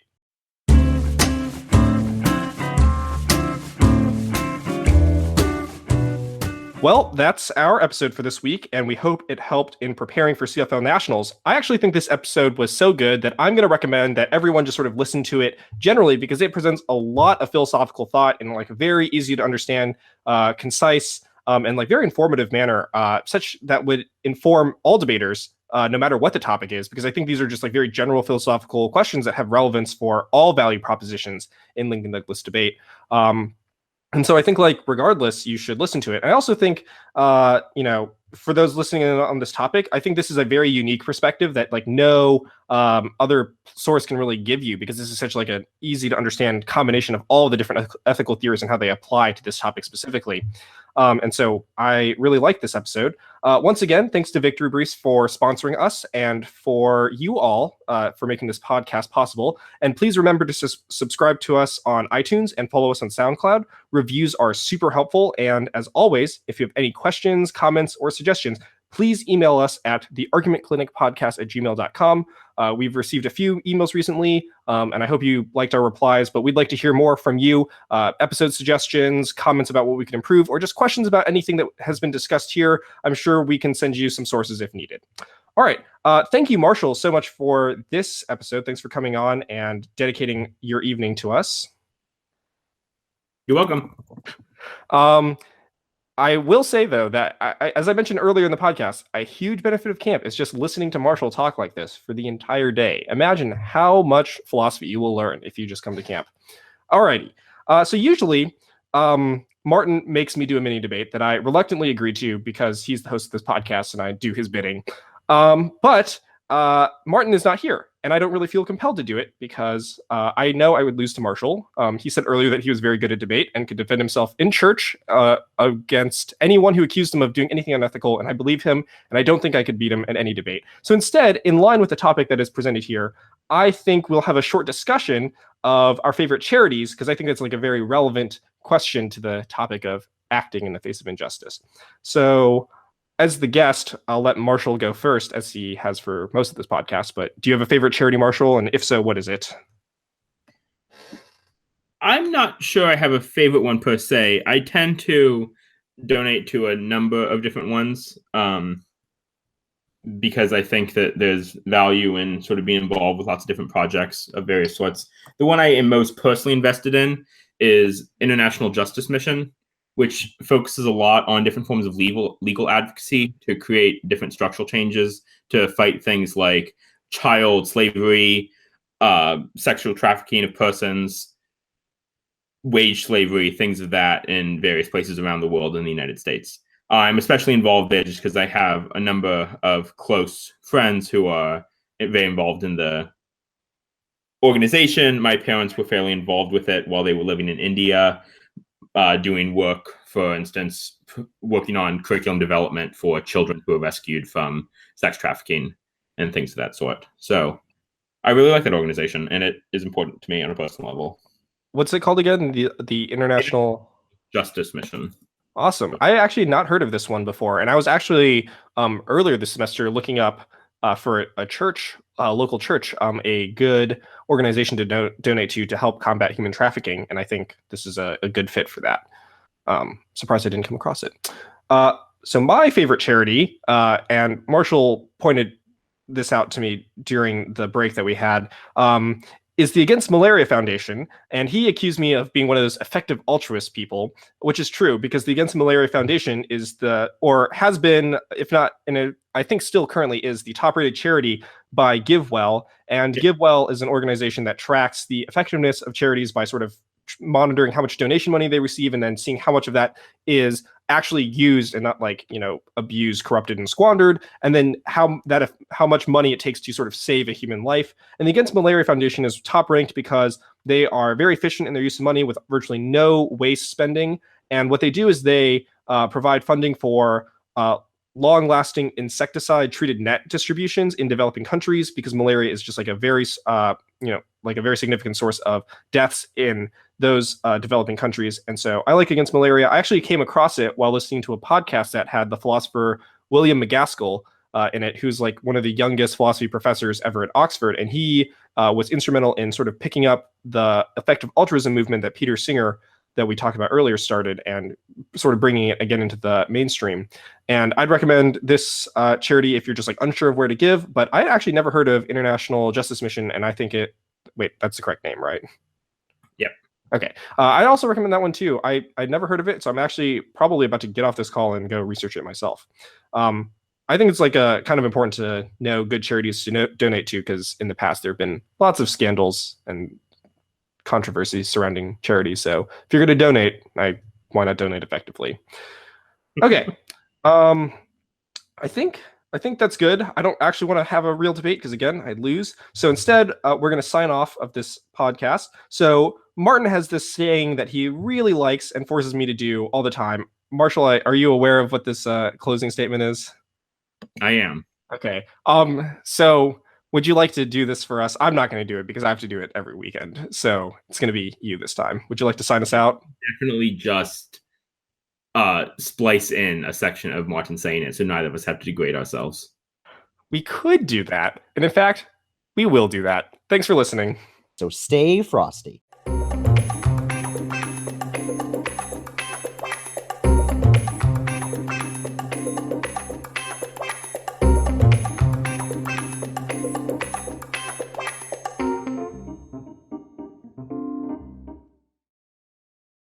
This isn't an argument. Yes, it is. No, it isn't. It's just contradiction. No, it isn't. Yes, it is. It is not.